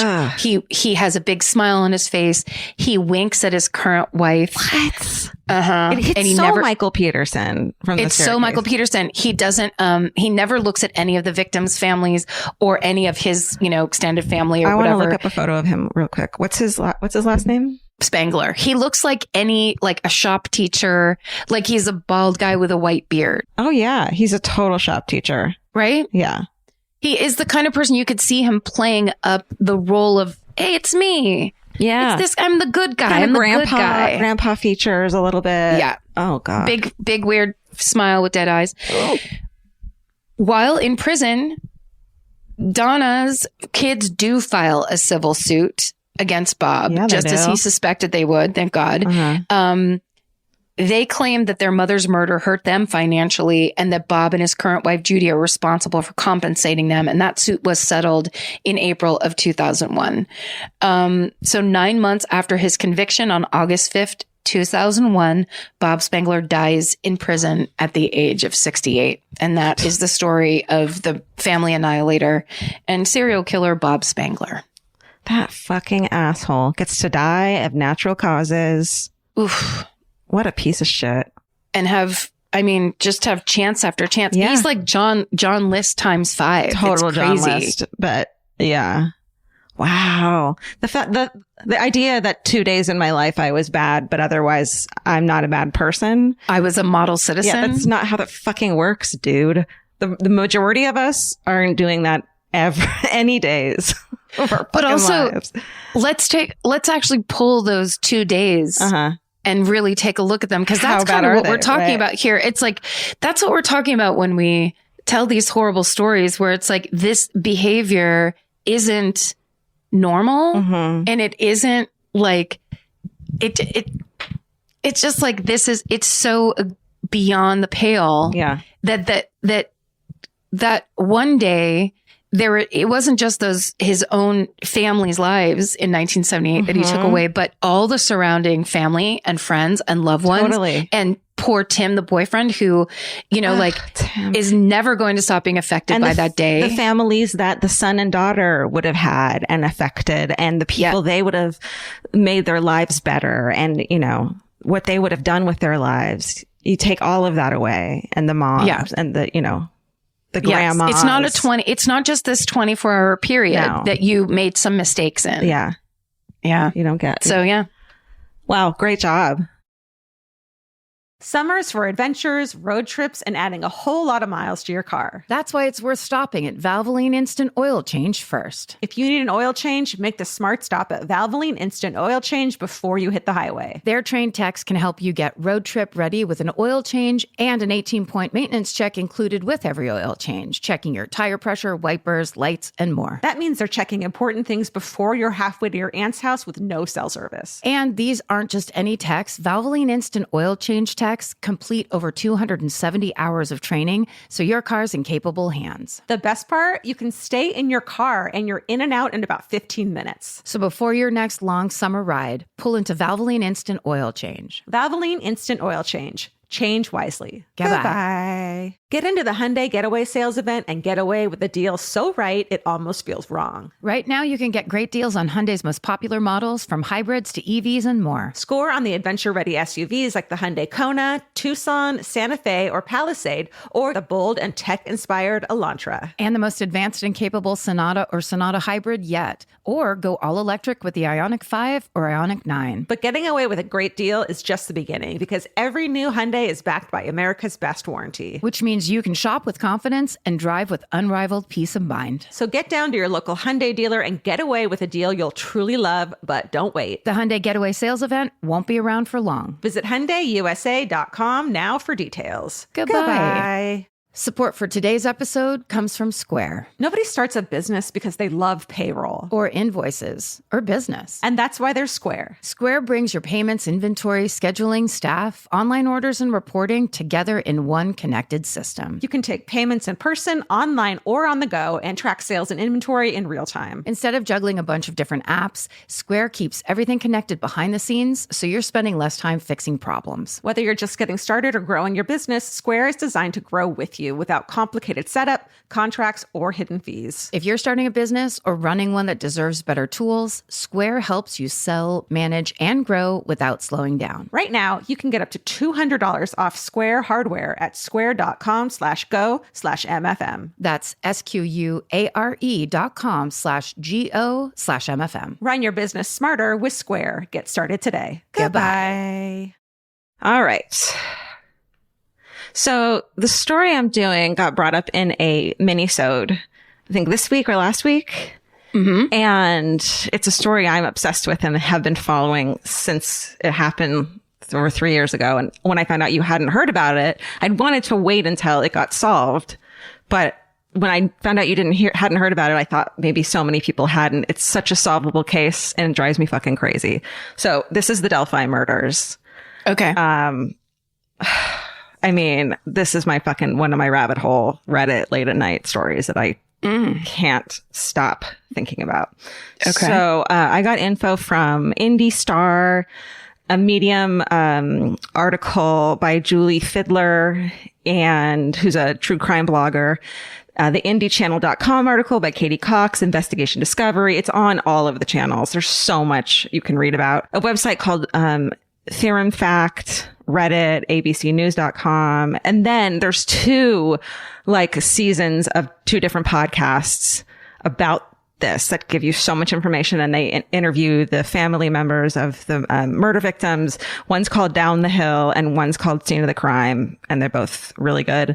And then Murder Squad did an episode about it. There's an In Pursuit with John Walsh about it. And then friend of the family, the true crime investigative journalist and author James Renner has a bunch of YouTube videos called Virtually Detective that you can watch. And he goes to Delphi and studies what happened. So let me tell you about the town of Delphi. It's about 70 miles outside of Indianapolis.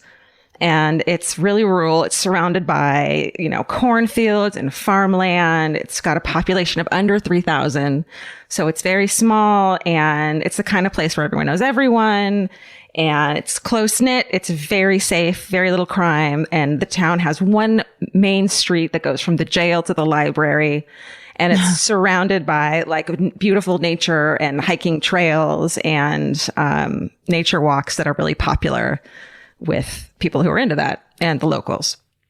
So Monday, February 13th, 2017, It's February, in the middle of February, but it's unseasonably warm and beautiful out. It's a sunny day, and the local kids are unexpectedly given the day off of school. So they're stoked. And 2 of those kids are best friends, Abigail Williams, who's 13, and Liberty German, who's 14. And those gals go by Abby and Libby. So the girls are classmates in their small 8th grade class. They're on the volleyball team together. Abby was an only child and lived with her mom and her cat Bongo. And she's close with her grandparents. Her hobbies are horseback riding. She loves to read. She's really smart. She's quiet and shy, but warms up easily and makes friends easily. Just the sweet little lovely girl. Libby was the youngest of 3 girls raised by her grandparents in Delphi. Her whole family is from the area on both sides. And while Abby was kind of shy and reserved, Libby was this like outgoing, adventurous girl. And, she's this kind, thoughtful person. She stuck up for kids when they were getting bullied. You know, she played sports all year round. She had just gotten into welding, which I think is rad for a 14-year-old girl. Cool. I know, right? Yes. Libby was described as wise beyond her years by her family. And actually at 14, she's already taking classes at Purdue University, which is nearby, at fucking 14. So clearly she's really smart. Both of the girls played the saxophone in the school band. They loved arts and crafts. They love photography. They're both avid sports players. And they're also both into true crime. And like they talk about pursuing careers in forensic science one day. So I think they were into like CSI and stuff. Just like, you know, one of my worries about having kids is that I'll have a teenage daughter who was like me. But if I could be promised 2 girls, or if I could be promised a teenage daughter that was like either of these girls, I would fucking do it immediately. They were just like good. Please don't do it. Please don't do it. Okay. They're like Nora, your niece. There's just like these sweet, enthusiastic, smart, kind people. Yeah, which means those parents busted ass every single day to do right by those kids, even when it was the hard thing to do and even when it was not the fun thing to do. And their grandparents too were just, you know, they were amazing, everyone. So back to that Monday, the girls don't want to stay inside during this beautiful day with the day off of school. So they decide to visit the Delphi historic trails to take some pictures. You know, they ask their families, can we go? And it's a popular hiking area where the girls have been before in the past. So them going alone isn't a big deal.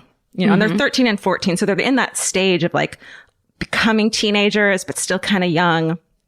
So around 1:00 that day, Libby's older sister, Kelsey, drops the girls off at the entrance to the trail that's part of the Delphi Historic Trail System, which runs through the valley of the Wabash River in northwest central Indiana. And the trail the girls are on that day, it's, you know, kind of a small trail, 2 people wide. It's enveloped by trees, but it's, you know, the middle of winter. And it leads to an 850-foot long abandoned wooden railroad bridge called the Monon High Bridge. The old railroad bridge is one of the tallest bridges in Indiana. At 63 feet high, it sits several stories above Deer Creek. So it's just like rushing a little river below. And it's things like Stand By Me, you know, when they have to run across the railroad track. It's totally. It's just like that. And actually, I think I want to send you some pictures while we're doing this so you can have an idea. Oh, yeah. Mm-hmm. So because it was built in 1891 and abandoned in 1987, the wood at the bridge is rotting. It's disintegrating in a lot of places. So crossing it takes some time, and you have to really pay attention to where you're stepping, because some of the wood chunks are just completely rotted. You don't want to step on them. And if you go on YouTube, you can find people filming them crossing the bridge, and it does look really scary and treacherous.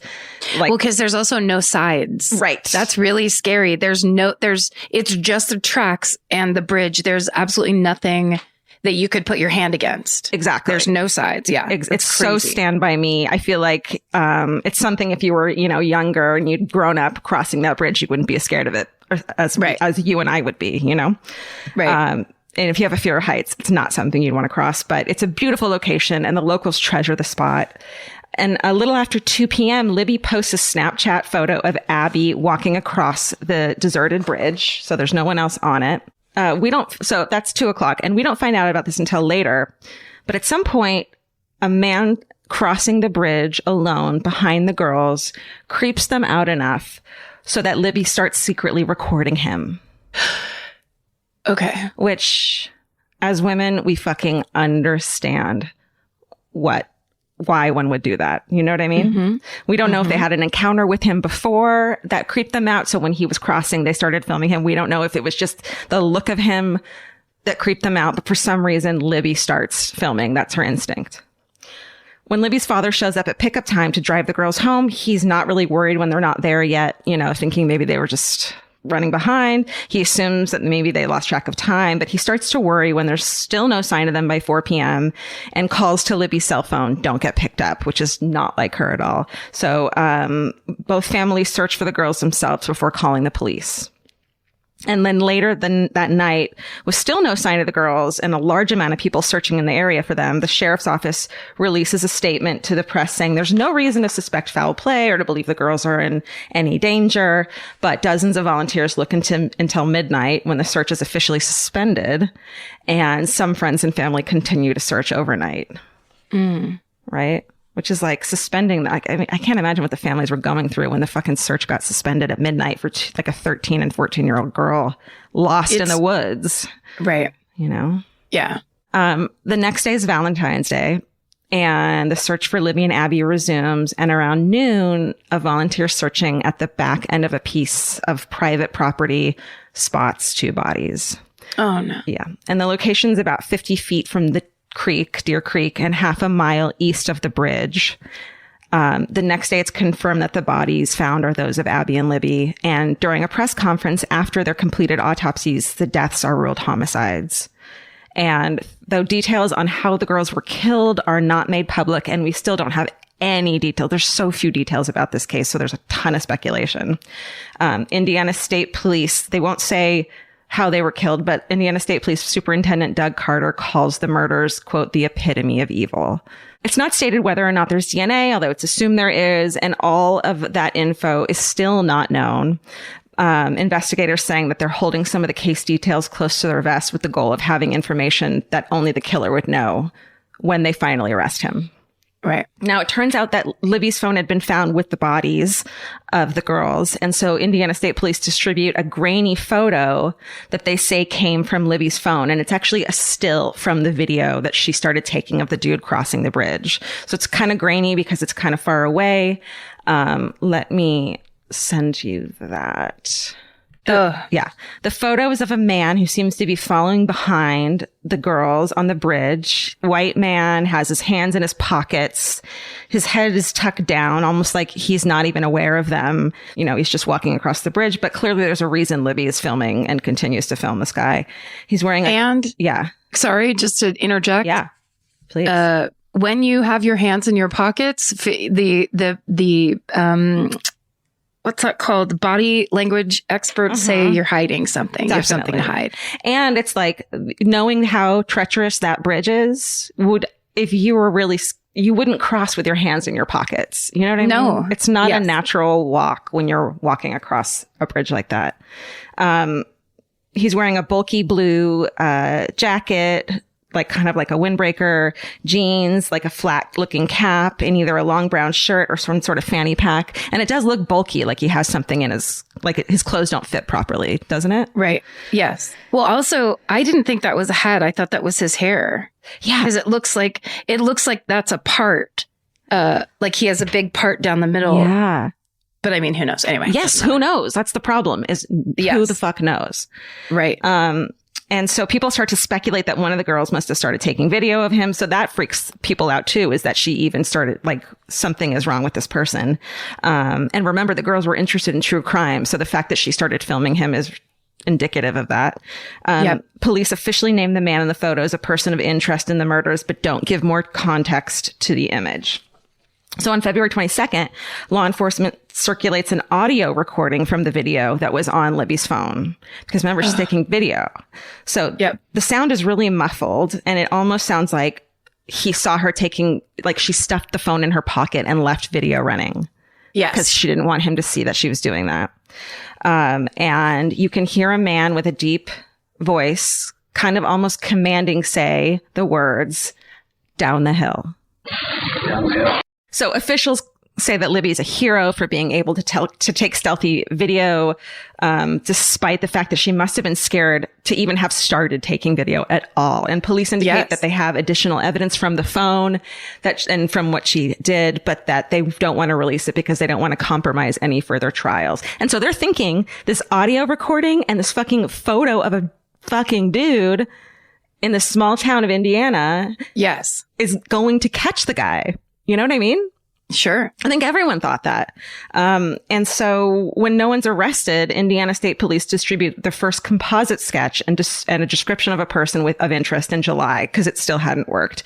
And after they receive information from witnesses who were in the area at the time of Abby and Libby's disappearance, they're able to make a sketch. Because this isn't even like, there's other people out that day hiking. It's not even that secluded. So.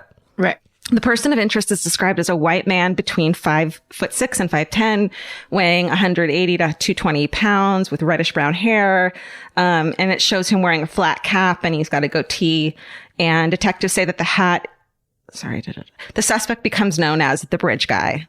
And on Reddit, they just call him BG as well. You'll see it like that. So 6 months into the investigation, there are more than 25 police agencies assisting the case.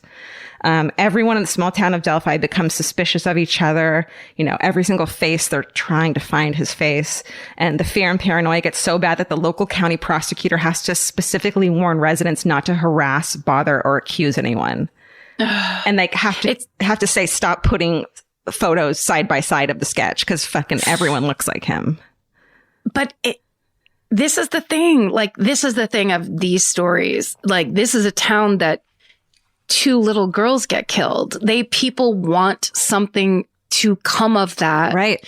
They want forward movement. They want obviously justice. Yeah. They want like that idea that it's the intent is so good. Yeah. And the results of the mistakes of that intent are so bad. Yes. And, you know, which opens the door into the entire other conversation. But it's like, yeah, when you've got a town that's already emotionally charged. Yeah.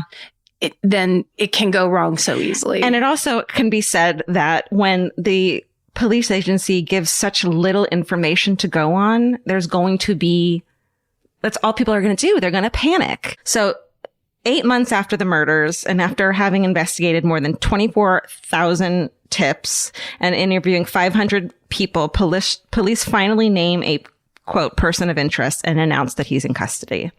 So a 31-year-old convicted sex offender named Daniel Nations is arrested on September 24th on a charge of weapons possession in Colorado, and where he lives. And Nations also has an expired Indiana license plate, which ties him back to the surrounding area of Delphi. So there's a lot of similarities between Nations and the composite sketch released by police. Can I send you that? Yes, please. Okay. Yeah, very similar. Right? The downturned mouth, the goatee, the big eyes. Wide set eyes. Yep. Mm-hmm. I mean, it looks just like him. Yes. Yeah, it does. So, except for the ears. Sorry. Yeah, totally. Okay. So they also believe that Nations, who was allegedly threatening people with a hatchet on a hiking trail in Colorado, it might be also the same person who shot and killed a bicyclist on that same trail at a different time. So he's definitely a dude who fucking threatens people with a hatchet on a trail. And he might also be someone who killed someone on a fucking hiking trail. So Nations has a lengthy criminal history. He's required to register as a sex offender in 2007 after being convicted of indecent exposure for exposing himself while sitting in his car in a parking lot and later flashing a woman and child. In previous years, when he's stationed at Camp Lejeune, he's charged for indecent exposure 4 times, charged once while in Spartanburg, South Carolina. In 2016, he's convicted of public indecency in Indiana for fondling someone in a public place. He's caught spying on women and masturbating in a woman's restroom at a gas station. He's convicted of domestic abuse in Indiana, a number of other minor convictions. And Nation's wife says he's married, and she says he didn't have access to a car on the day of the murders, and that the day after, when the girls' bodies were found, she had driven him to his weekly sex offender check-in. So kind of giving him an alibi. But according to her, they watched the news coverage of Abby and Libby's murder, which is also a red flag if someone's too interested in it. And while she's like, yeah, he totally looks like the composite sketch, but he doesn't own any of those clothing, that it wouldn't match. And, in January 2018, he's transferred to Indiana's custody for failure to register as a sex offender. And everyone's like, this is fucking it. Do you need a minute? Yeah. This is the problem. It literally looks exactly like him in that picture. And then when you go backwards, because there's not enough detail in this picture, but with the detail that there is there, I can see it exactly. Like it looks exactly like his face. He looks too much like him.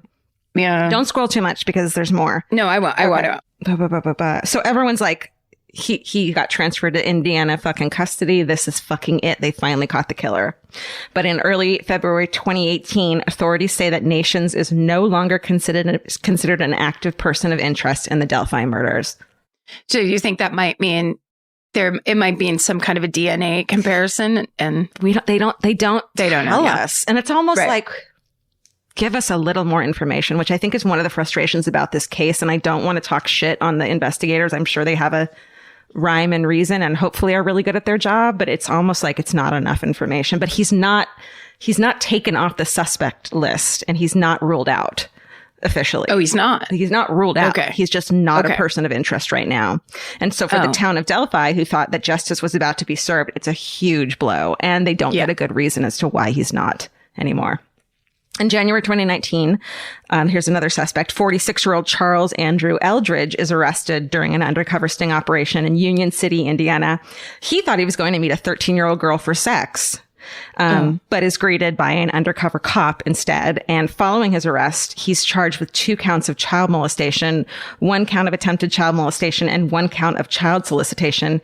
He becomes a person of interest in the Delphi case after his mugshot is aired on the news, and tipsters call in and they're like, y'all, he fucking looks exactly like the sketch. So Are you sending it to me? I am. This is the big problem with it, is like everyone fucking. So now look at this one. It's like a different direction, but it does look like, he kind of looks like Chunk from The Goonies. But also, yeah. But he looks just like the sketch, right? And he looks like the first guy. I mean, that's crazy because it's very similar. And also in the picture of the actual man, which also is not, we don't know for a fact that is, what if that was just some guy out walking? That's exactly right. Well, they didn't tell us this. Okay. But it'll get worse. So it always does.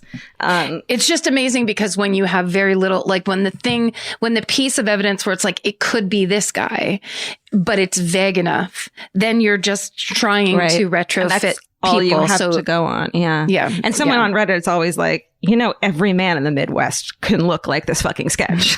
Right. You know what I mean? And like that outfit he's wearing crossing the bridge is what everyone fucking owns. It's not interesting. And clearly is probably a choice. Right. Wearing a hat, having everything kind of obscured, like the outfit is perfect, and having your head tucked down. Totally. Anyway, or is it? Because maybe he just went there for a fucking hike that day. It wasn't a known day off of school. So it's not like he went there looking for children. It was a Monday. Knowing that, right? Yeah. Yeah. It's just, there's so many questions about this. So they're like, he looks just like the bridge guy. This dude has a reputation, Eldridge, for being a pervy fucking weirdo by regularly posting stories to his multiple Facebook pages about missing children, sex crimes, murders, wanted killers. And he even posted. Sorry. Wait. No, I feel a little bit attacked. We are not middle-aged creepazoid men. It's fucking different when we do it. Okay. Don't you think? Yes, it technically is. But then at the same time, that's that kind of thing where like, that would mean we're suspect number 1 if anything happened near us because we have the same. I get that. But we're doing it as with an angle of solving these crimes and fixing it. And I think like you can read the text and know like if someone's stoked and getting off on this shit. He even posts stories about Abby and Libby days after their bodies are found. So he's posting And okay, hold on. Let me tell you one more thing about him before you say anything. Okay. He openly admits to FBI and local and state police to having multiple sexual encounters with minors under the age of 13, which I'd like to point out isn't a sexual encounter. It's fucking rape and molestation. That's rape and molestation. Yeah, let's not call it sexual encounters. But they don't have any concrete evidence that links him to the murders. Okay. So like you gotta hope DNA, and there's multiple other suspects I'm not getting into because it's all similarly like vague shit, and you just hope there's DNA that they're testing. Right. You know? Yep.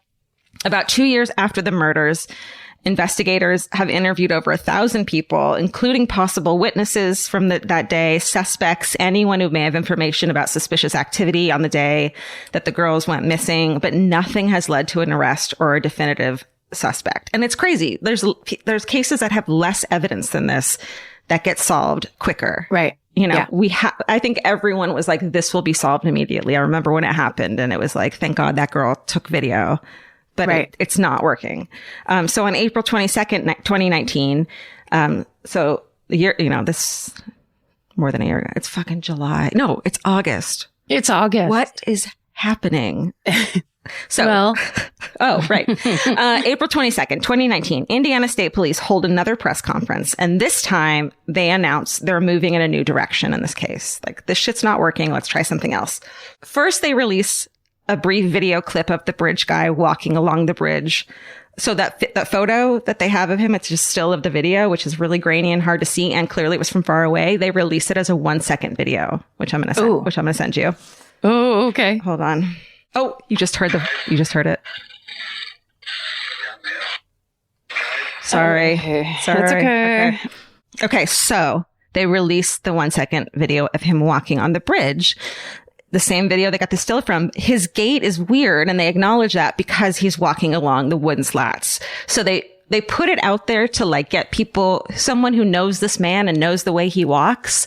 They put it out there so someone will identify him, but he's walking different because he's on the bridge. So you wouldn't immediately identify him because of that, which is weird. Yeah. And he's moving fast as if he had walked this path many times, right? He's just fucking moving along on this bridge that you and I would be slowly taking little steps over.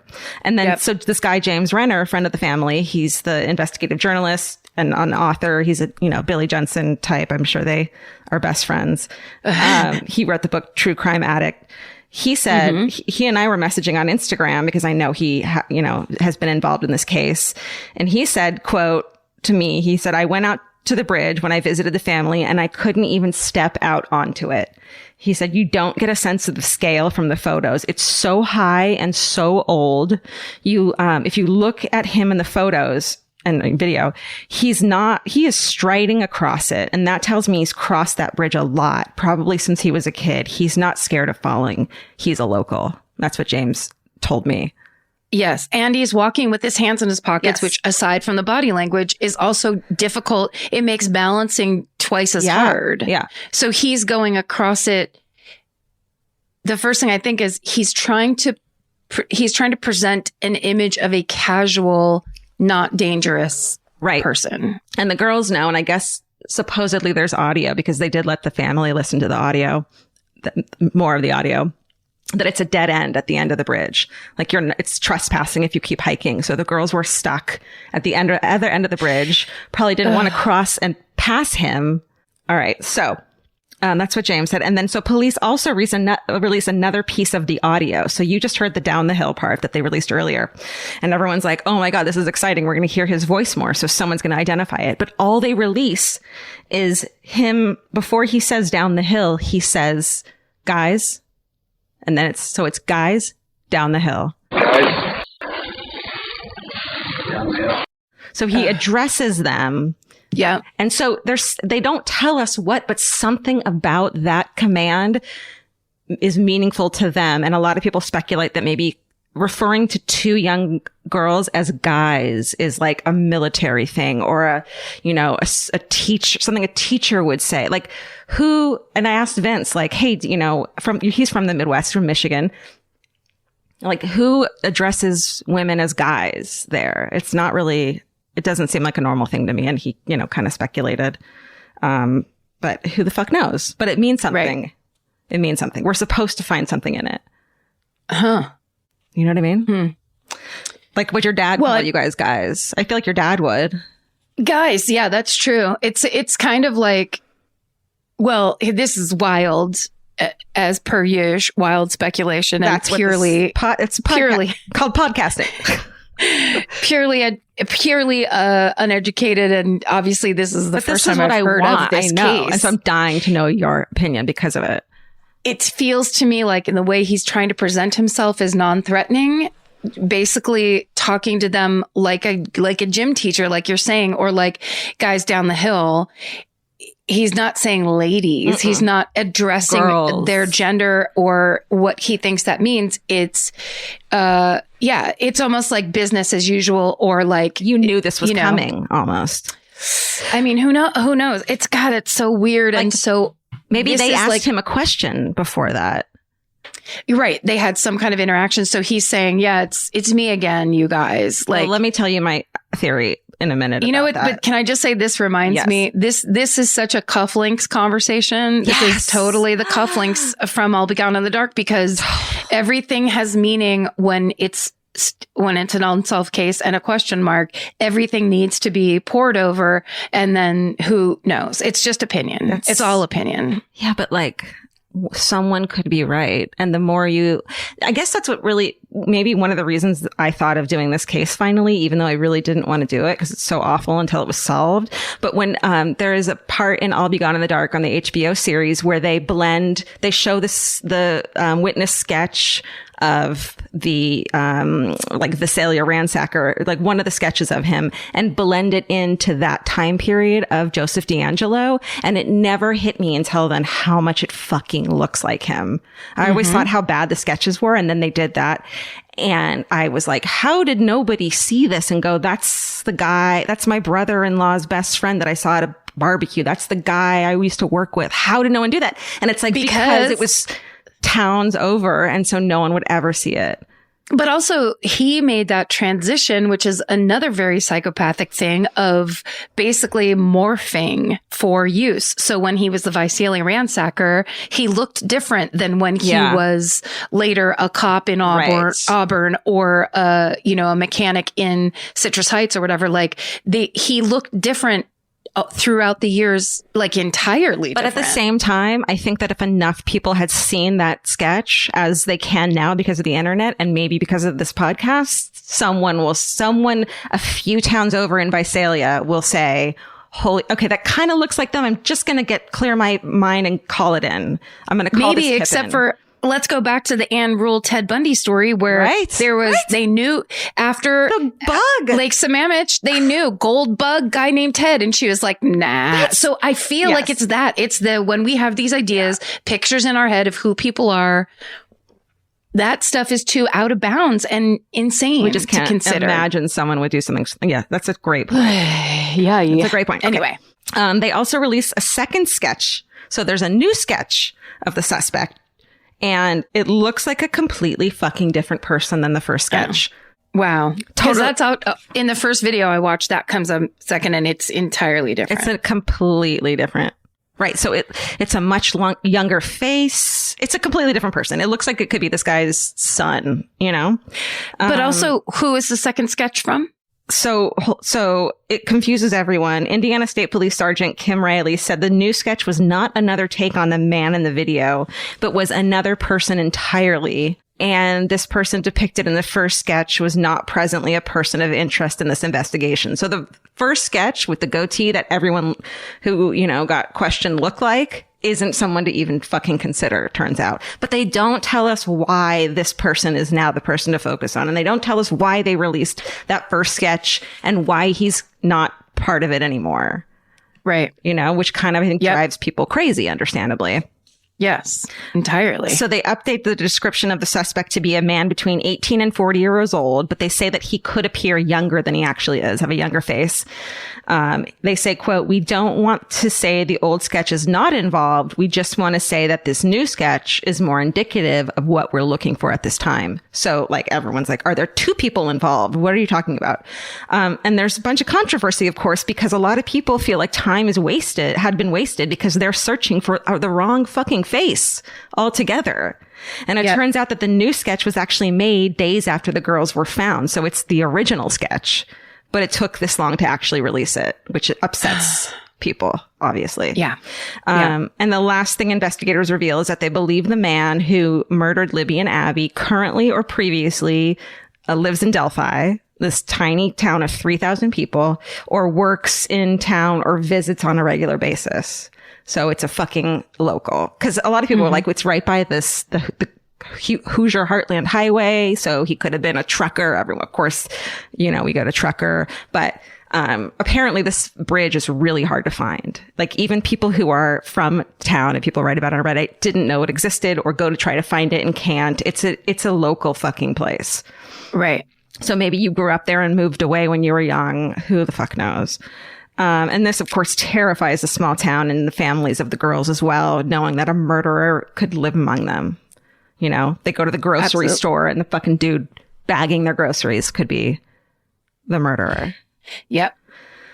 So, all right, there's tons of theories. There's tons of little tidbits. The only one I'm going to get into because I really like it and I think it's interesting. I don't know if it has anything to do with it.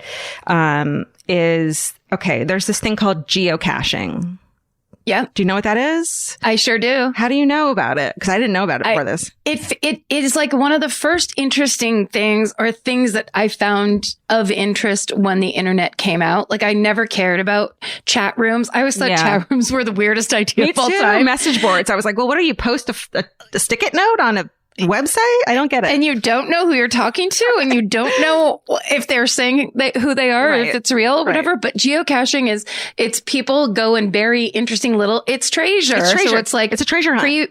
Pre-buried treasure hunting. But then you're given the coordinates? Yeah. So I wrote, it's like an outdoor treasure hunting activity, like a scavenger hunt in which members, it's like an online geocaching community. You sign up and you're part of this community.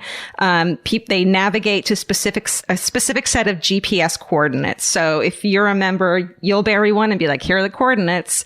And they're all over the world. It's like kind of like families go and do it or people, adventurers or fucking, if someone is like a trucker and travels a lot, that might be a fun thing for them to do to make it less boring on the road. You know what I mean? Yeah. It's like, but it's also not going to be at the exact coordinates. So it's kind of a fun little treasure hunt.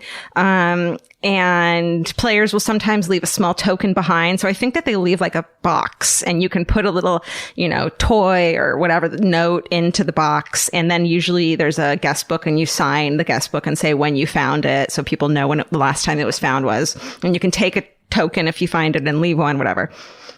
Well, it turns out that not only were Libby and her older sister Kelsey geocachers, there's a cache at the Monon High Bridge.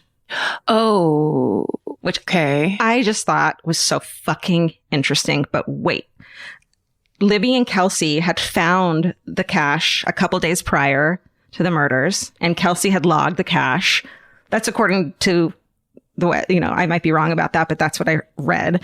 And at the news conference, so this new news conference where they're like, we're changing direction. It's like a big fucking deal. This news conference, Indiana State Police Superintendent Douglas Carter addresses the killer in a really heavy way and says, quote, "We believe you are hiding in plain sight and may even be in this room." Well, the geocaching tagline or motto is hiding in plain sight. Is it? So some of us think that him saying, "We believe you are hiding in plain sight," is a message to the killer that we know that there's a geocaching angle. Like we know who you are and we just need to find the right evidence. Like what weird wording. Like it sounds like come on, Let me have it. No? Sorry, it's not. I mean, I like the connection and I think it's definitely possible. And it makes sense going along with the other behavior where they're being so guarded about whatever they're releasing that they would be speaking in code. And everything they're releasing has to mean something because they're releasing so little, right? But maybe not, Maybe, but also hiding in plain sight is a very common phrase and it is used. And he that says idea, it's the way it's the delivery. But it's delivery. Yeah. Yeah. But I think it is that thing of he could also just be saying, because this happens a lot. It put me in the mind of, I think it's season 1 of Mindhunter where they go to the, like the Pennsylvania town and there had been a murder there and they were like, they're telling everybody, they're telling the local trash cops. Dump. Yeah. Yes. And that thing of like, it's someone here. And then it's like basically saying oftentimes, again, like the Golden State Killer, they don't run and move to a different city. Right. It's Oftentimes, not a stranger. No, it's someone that has the perfect mask and on. Is comfortable there. And someone made a really good point on Reddit as well that was like, if it's a fucking resident of this 3,000 people town, someone would have seen them. But then they were like, there's like, they could be a second or third shift worker that lives at night and goes out, and doesn't actually interact with people during the day. So no one would see him at the grocery store. He's there at fucking 5:30 in the morning or whatever, He could also be one of those kind of, I feel like there's some killer where it's like that, the perfectly neutral, like the people that have learned to camouflage themselves in the light of day, where it's, you would never notice, you would never think twice. This is not a person who stands out in any way. And that's all on purpose. And that guy on the bridge is wearing bulky clothes. So that could be a fucking skinny as shit dude, but no one looks twice at because he doesn't have the build of the bridge guy. Right.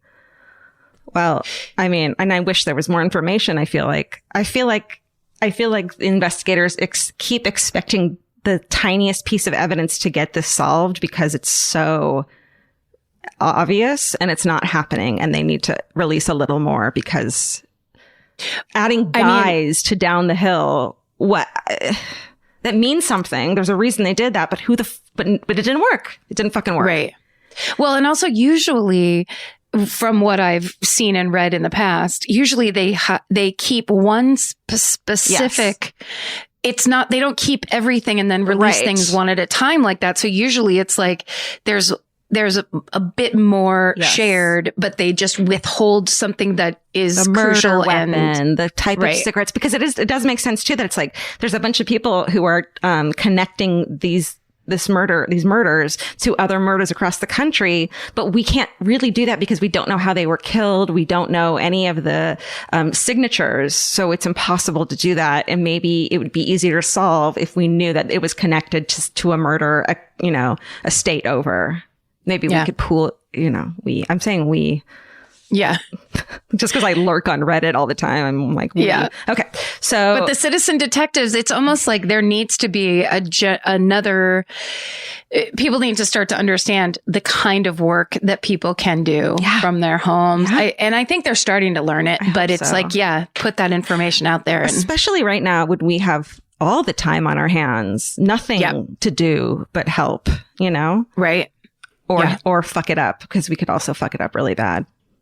Which is true. All right. True. So anyways, so in the 3.5 years since their deaths, police have received over 40,000 tips during the course of the investigation.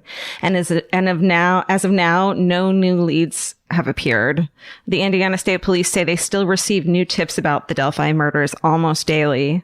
And there's 2 state troopers, 2 Carroll County Sheriff's deputies, and a Delphi City police officer, and someone from the prosecutor's office working regularly on the case, as do many internet sleuths, and sometimes the FBI assists, but it's a dead end right now. But it's not a cold case, and they reiterate that. The reward for information leading to the arrest of the Delphi killer is over $250,000, made up of big and small donations from the community, fundraisers, and includes a $97,000 donation from retired Indianapolis Colts punter Pat McAfee and CEO and owner of the team, Jim Irsay. which is like, wow. I told Vince that today. I was like, do you know who Pat McAfee is? Because I fucking don't. And it turns out he's about to be like, start wrestling. And Vince was like, oh, I've been talking shit on him this whole time. Now I need to go back and be like, he's actually a good guy. Yeah. You know? Yeah. As of October. I was just going to say, let that new information inform your opinion. That's right. Yeah. As of October 2019, Libby's grandmother, Becky Patty, who you can hear talk in these other podcasts, is fighting cancer, but she stays positive knowing that even if she loses her battle, she will get to see her granddaughter in heaven. Becky says that the families have asked police to release more information, and she believes they do have DNA, which is good. Abby's mother, who is pretty private, this poor woman, Anna, is frustrated that 3 years have gone by, but is grateful that no one has forgotten the case. Libby's sister, Kelsey, is this incredible fucking woman, an advocate. She has become an advocate for the hunt of her sister and Abby's killer. And she even changed her college major from communications to forensics because she's like, oh, wow. I want to help other families solve cases like this. She's incredible. Kelsey told James Renner, as a way to keep going and honor her sister, she said, quote, I want to be the person I saw Libby as, so outgoing and fun and talking to everybody. If they were still alive today, Libby would be 17 and a half and Abby would have just turned 17 in June. And that is the yet to be solved Delphi murders. Solvable. It's so fucking solvable. It's solvable, but more information needs to get released. They have to share more information. Or the right person needs to see him walking across the bridge, even with the weird gait. Or the right person needs to hear guys down the hill. Like it just, or they need to put out more information for sure. I have to say they need a Michelle McNamara. That's right. It sounds like it could be Kelsey. It sounds like that's what she's trying to do, which is beautiful. But oh my God, it's too much for like the family members can't be expected and there has to be. Totally. And yeah, so I do recommend Down the Hill, but it is dark. The podcast is called Down the Hill or Scene of the Crime are the two podcasts you can listen to with more information and like a lot of good interviews. And then there's tons of YouTube video of the location, which is like hard to picture. And I mean, good one. That's amazing. I'm definitely going to look up all of that stuff. Yeah. Because that is really fascinating. And also I feel like sometimes when things happen in small towns, there's more activation around it and because it is that thing where it's people knowing people you're 1 degree away or whatever, as opposed to when things are in bigger cities and it's easier to have that kind of be diluted in that way. It makes me think of when Polly Klaas went missing and my entire town was and our town is way bigger than Delphi, but it feels like a small town. It's a very small town feeling town, and it is that kind of thing. And yeah, it's just you want to protect your babies, you want to protect the children. Well, and it's the point of community, and it's the point of knowing your neighbors and caring about your neighbors and learning who they are, and then also for lots of reasons to care about them and to also then be aware of who's around you. It's really troubling. Should we do fucking hoorays? Yeah, we sure should. We sure should. But that was great. Really. Great job. Thank you. I really thank you. All right, you want to go ahead? Go first. Okay. This is from Instagram from Dr_Tickles.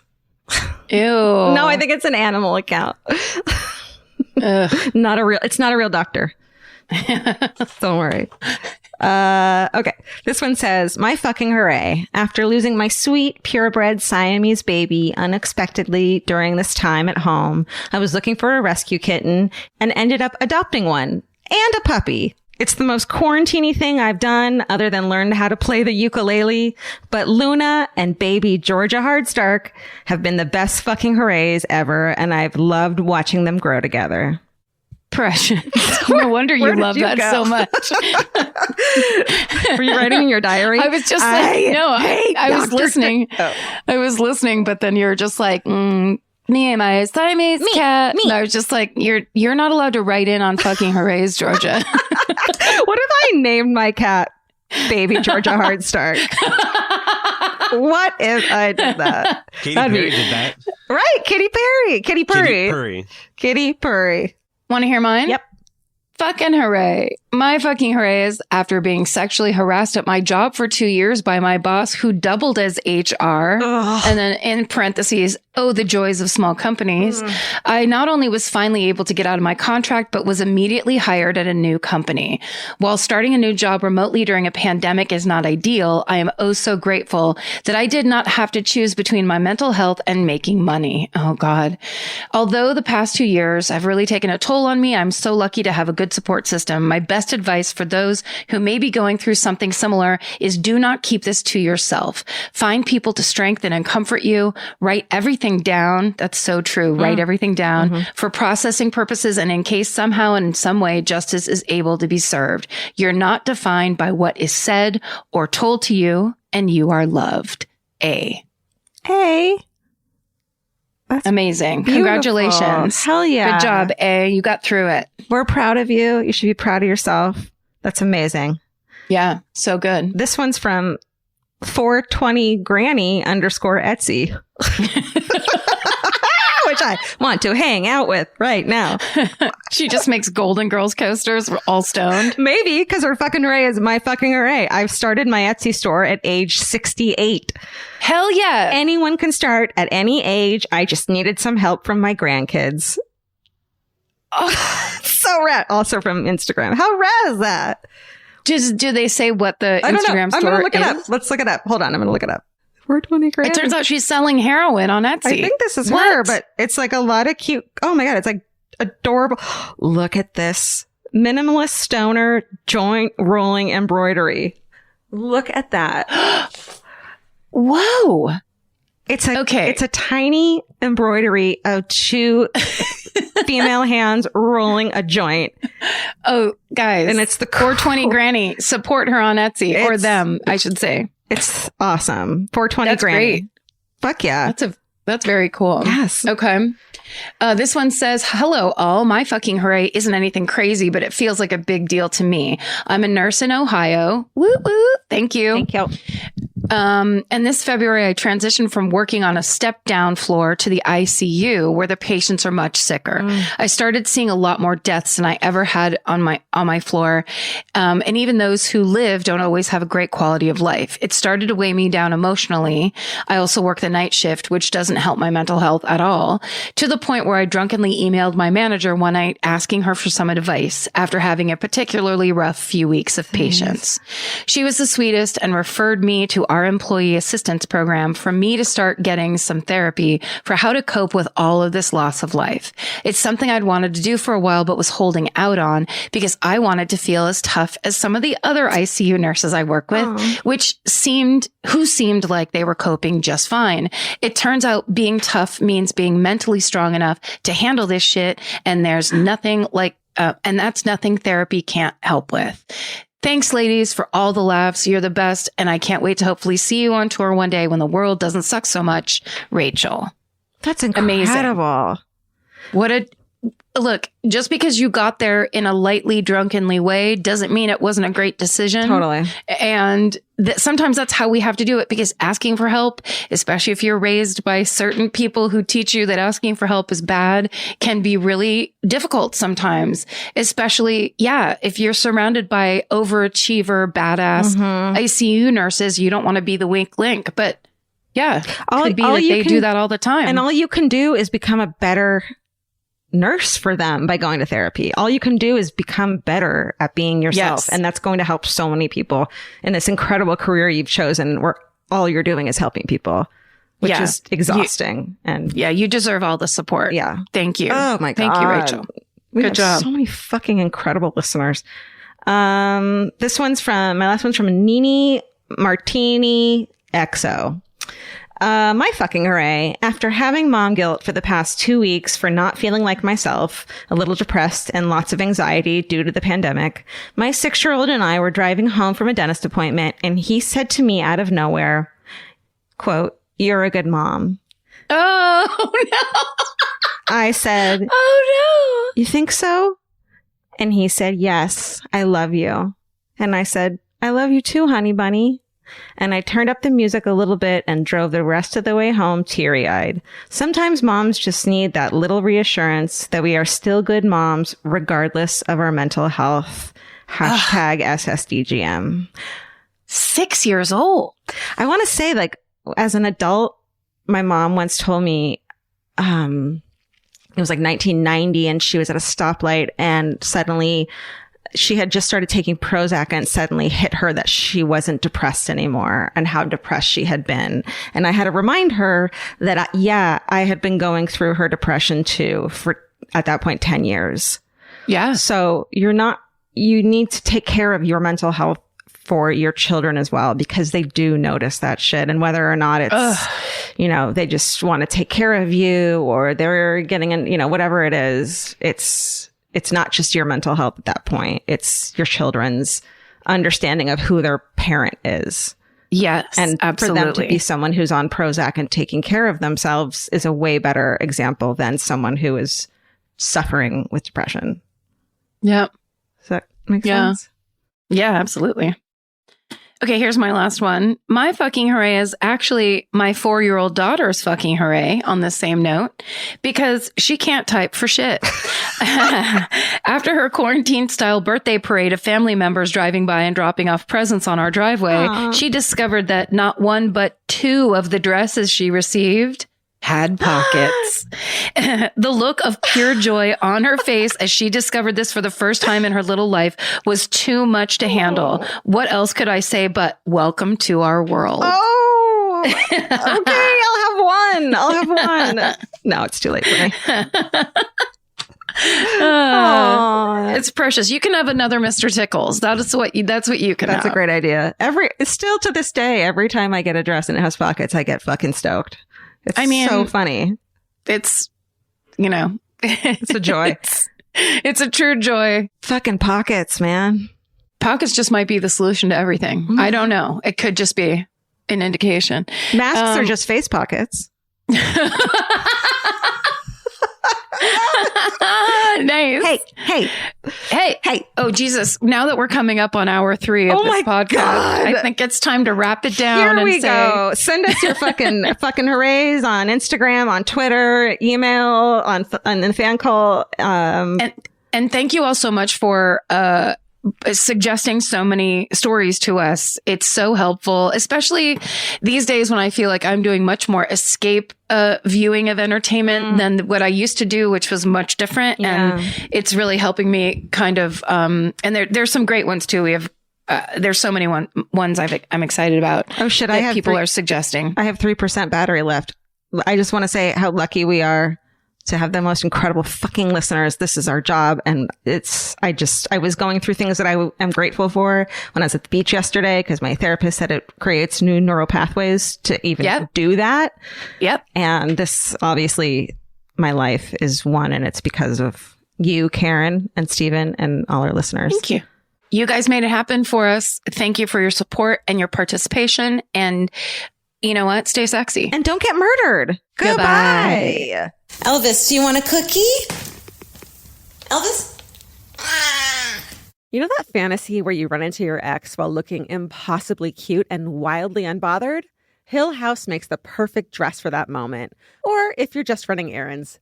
Hill House Home is the brand behind the viral nap dress, known for its signature smocking, ultra-flattering fit, and comfort that makes it a favorite for just about everyone. Celebrities like Taylor Swift, Olivia Rodrigo, Anne Hathaway, and Mindy Kaling have all been spotted in Hill House. These dresses are the definition of versatile, perfect for running errands in the morning and stylish enough for dinner or a party that night. And it's not all they carry. They started with bedding back in 2016, and now you'll find bathrobes, pajamas, children's clothes, and maternity, all with the cutest prints. And it's so true. The hardest time picking out one nap dress because the prints are so dreamy and beautiful. But now that I have it, I'm going to wear it all day, every day. I'm going to throw on my leather jacket at night and look like a total badass. Cowboy boots or cute heels, whatever it is, this nap dress can make it look classy. You look like that classy lady you see at the airport. Hill House makes fun fashion that makes you feel good. Get 15% off your first order of $100 or more at hillhousehome.com with code MURDER15. That's MURDER15 for 15% off at hillhousehome.com. Goodbye. If audiobooks are your thing, or if you've been meaning to listen to more of them, you should check out a podcast called Earsay, the Audible and iHeart Audiobook Club, hosted by Cal Penn. Each episode spotlights standout audiobooks on Audible across all kinds of genres: sci-fi, comedy, romance, thrillers, and more, with Cal talking to guests who help break down what makes each story worth listening to. It's a fun, easy way to discover your next great audiobook. Check out Earsay on the iHeartRadio app, Apple Podcasts, or wherever you get your podcasts. Goodbye. The best time to think about home security is before you need it. That's exactly why there's Simply Safe. Traditional home security only alerts you after a break-in has already happened, and that's too late. Simply Safe is changing that. Simply Safe's US-based live agents identify threats on your property and help deter them so intruders never get to your house. The system is customizable so you can build one that fits your home and your specific needs. The 24/7 professional monitoring is effective and affordable and won't lock you into a long-term contract. I think that's what's so scary for so many people is that long-term contract. And like, what if it turns out you don't like it or need it, but they don't have that because they know you'll like it and you'll know that you need it and feel so much safer when you have it. Like at this point in my life, I would never go without a security system on my house. I just feel safer with actually having Simply Safe around. There's a whole staff at Simply Safe that's waiting to talk to you and help you out. Right now, you can get 50% off your new system by visiting simplysafe.com/MFM. That's half off at simplysafe.com/MFM. There's no safe like Simply Safe. Goodbye.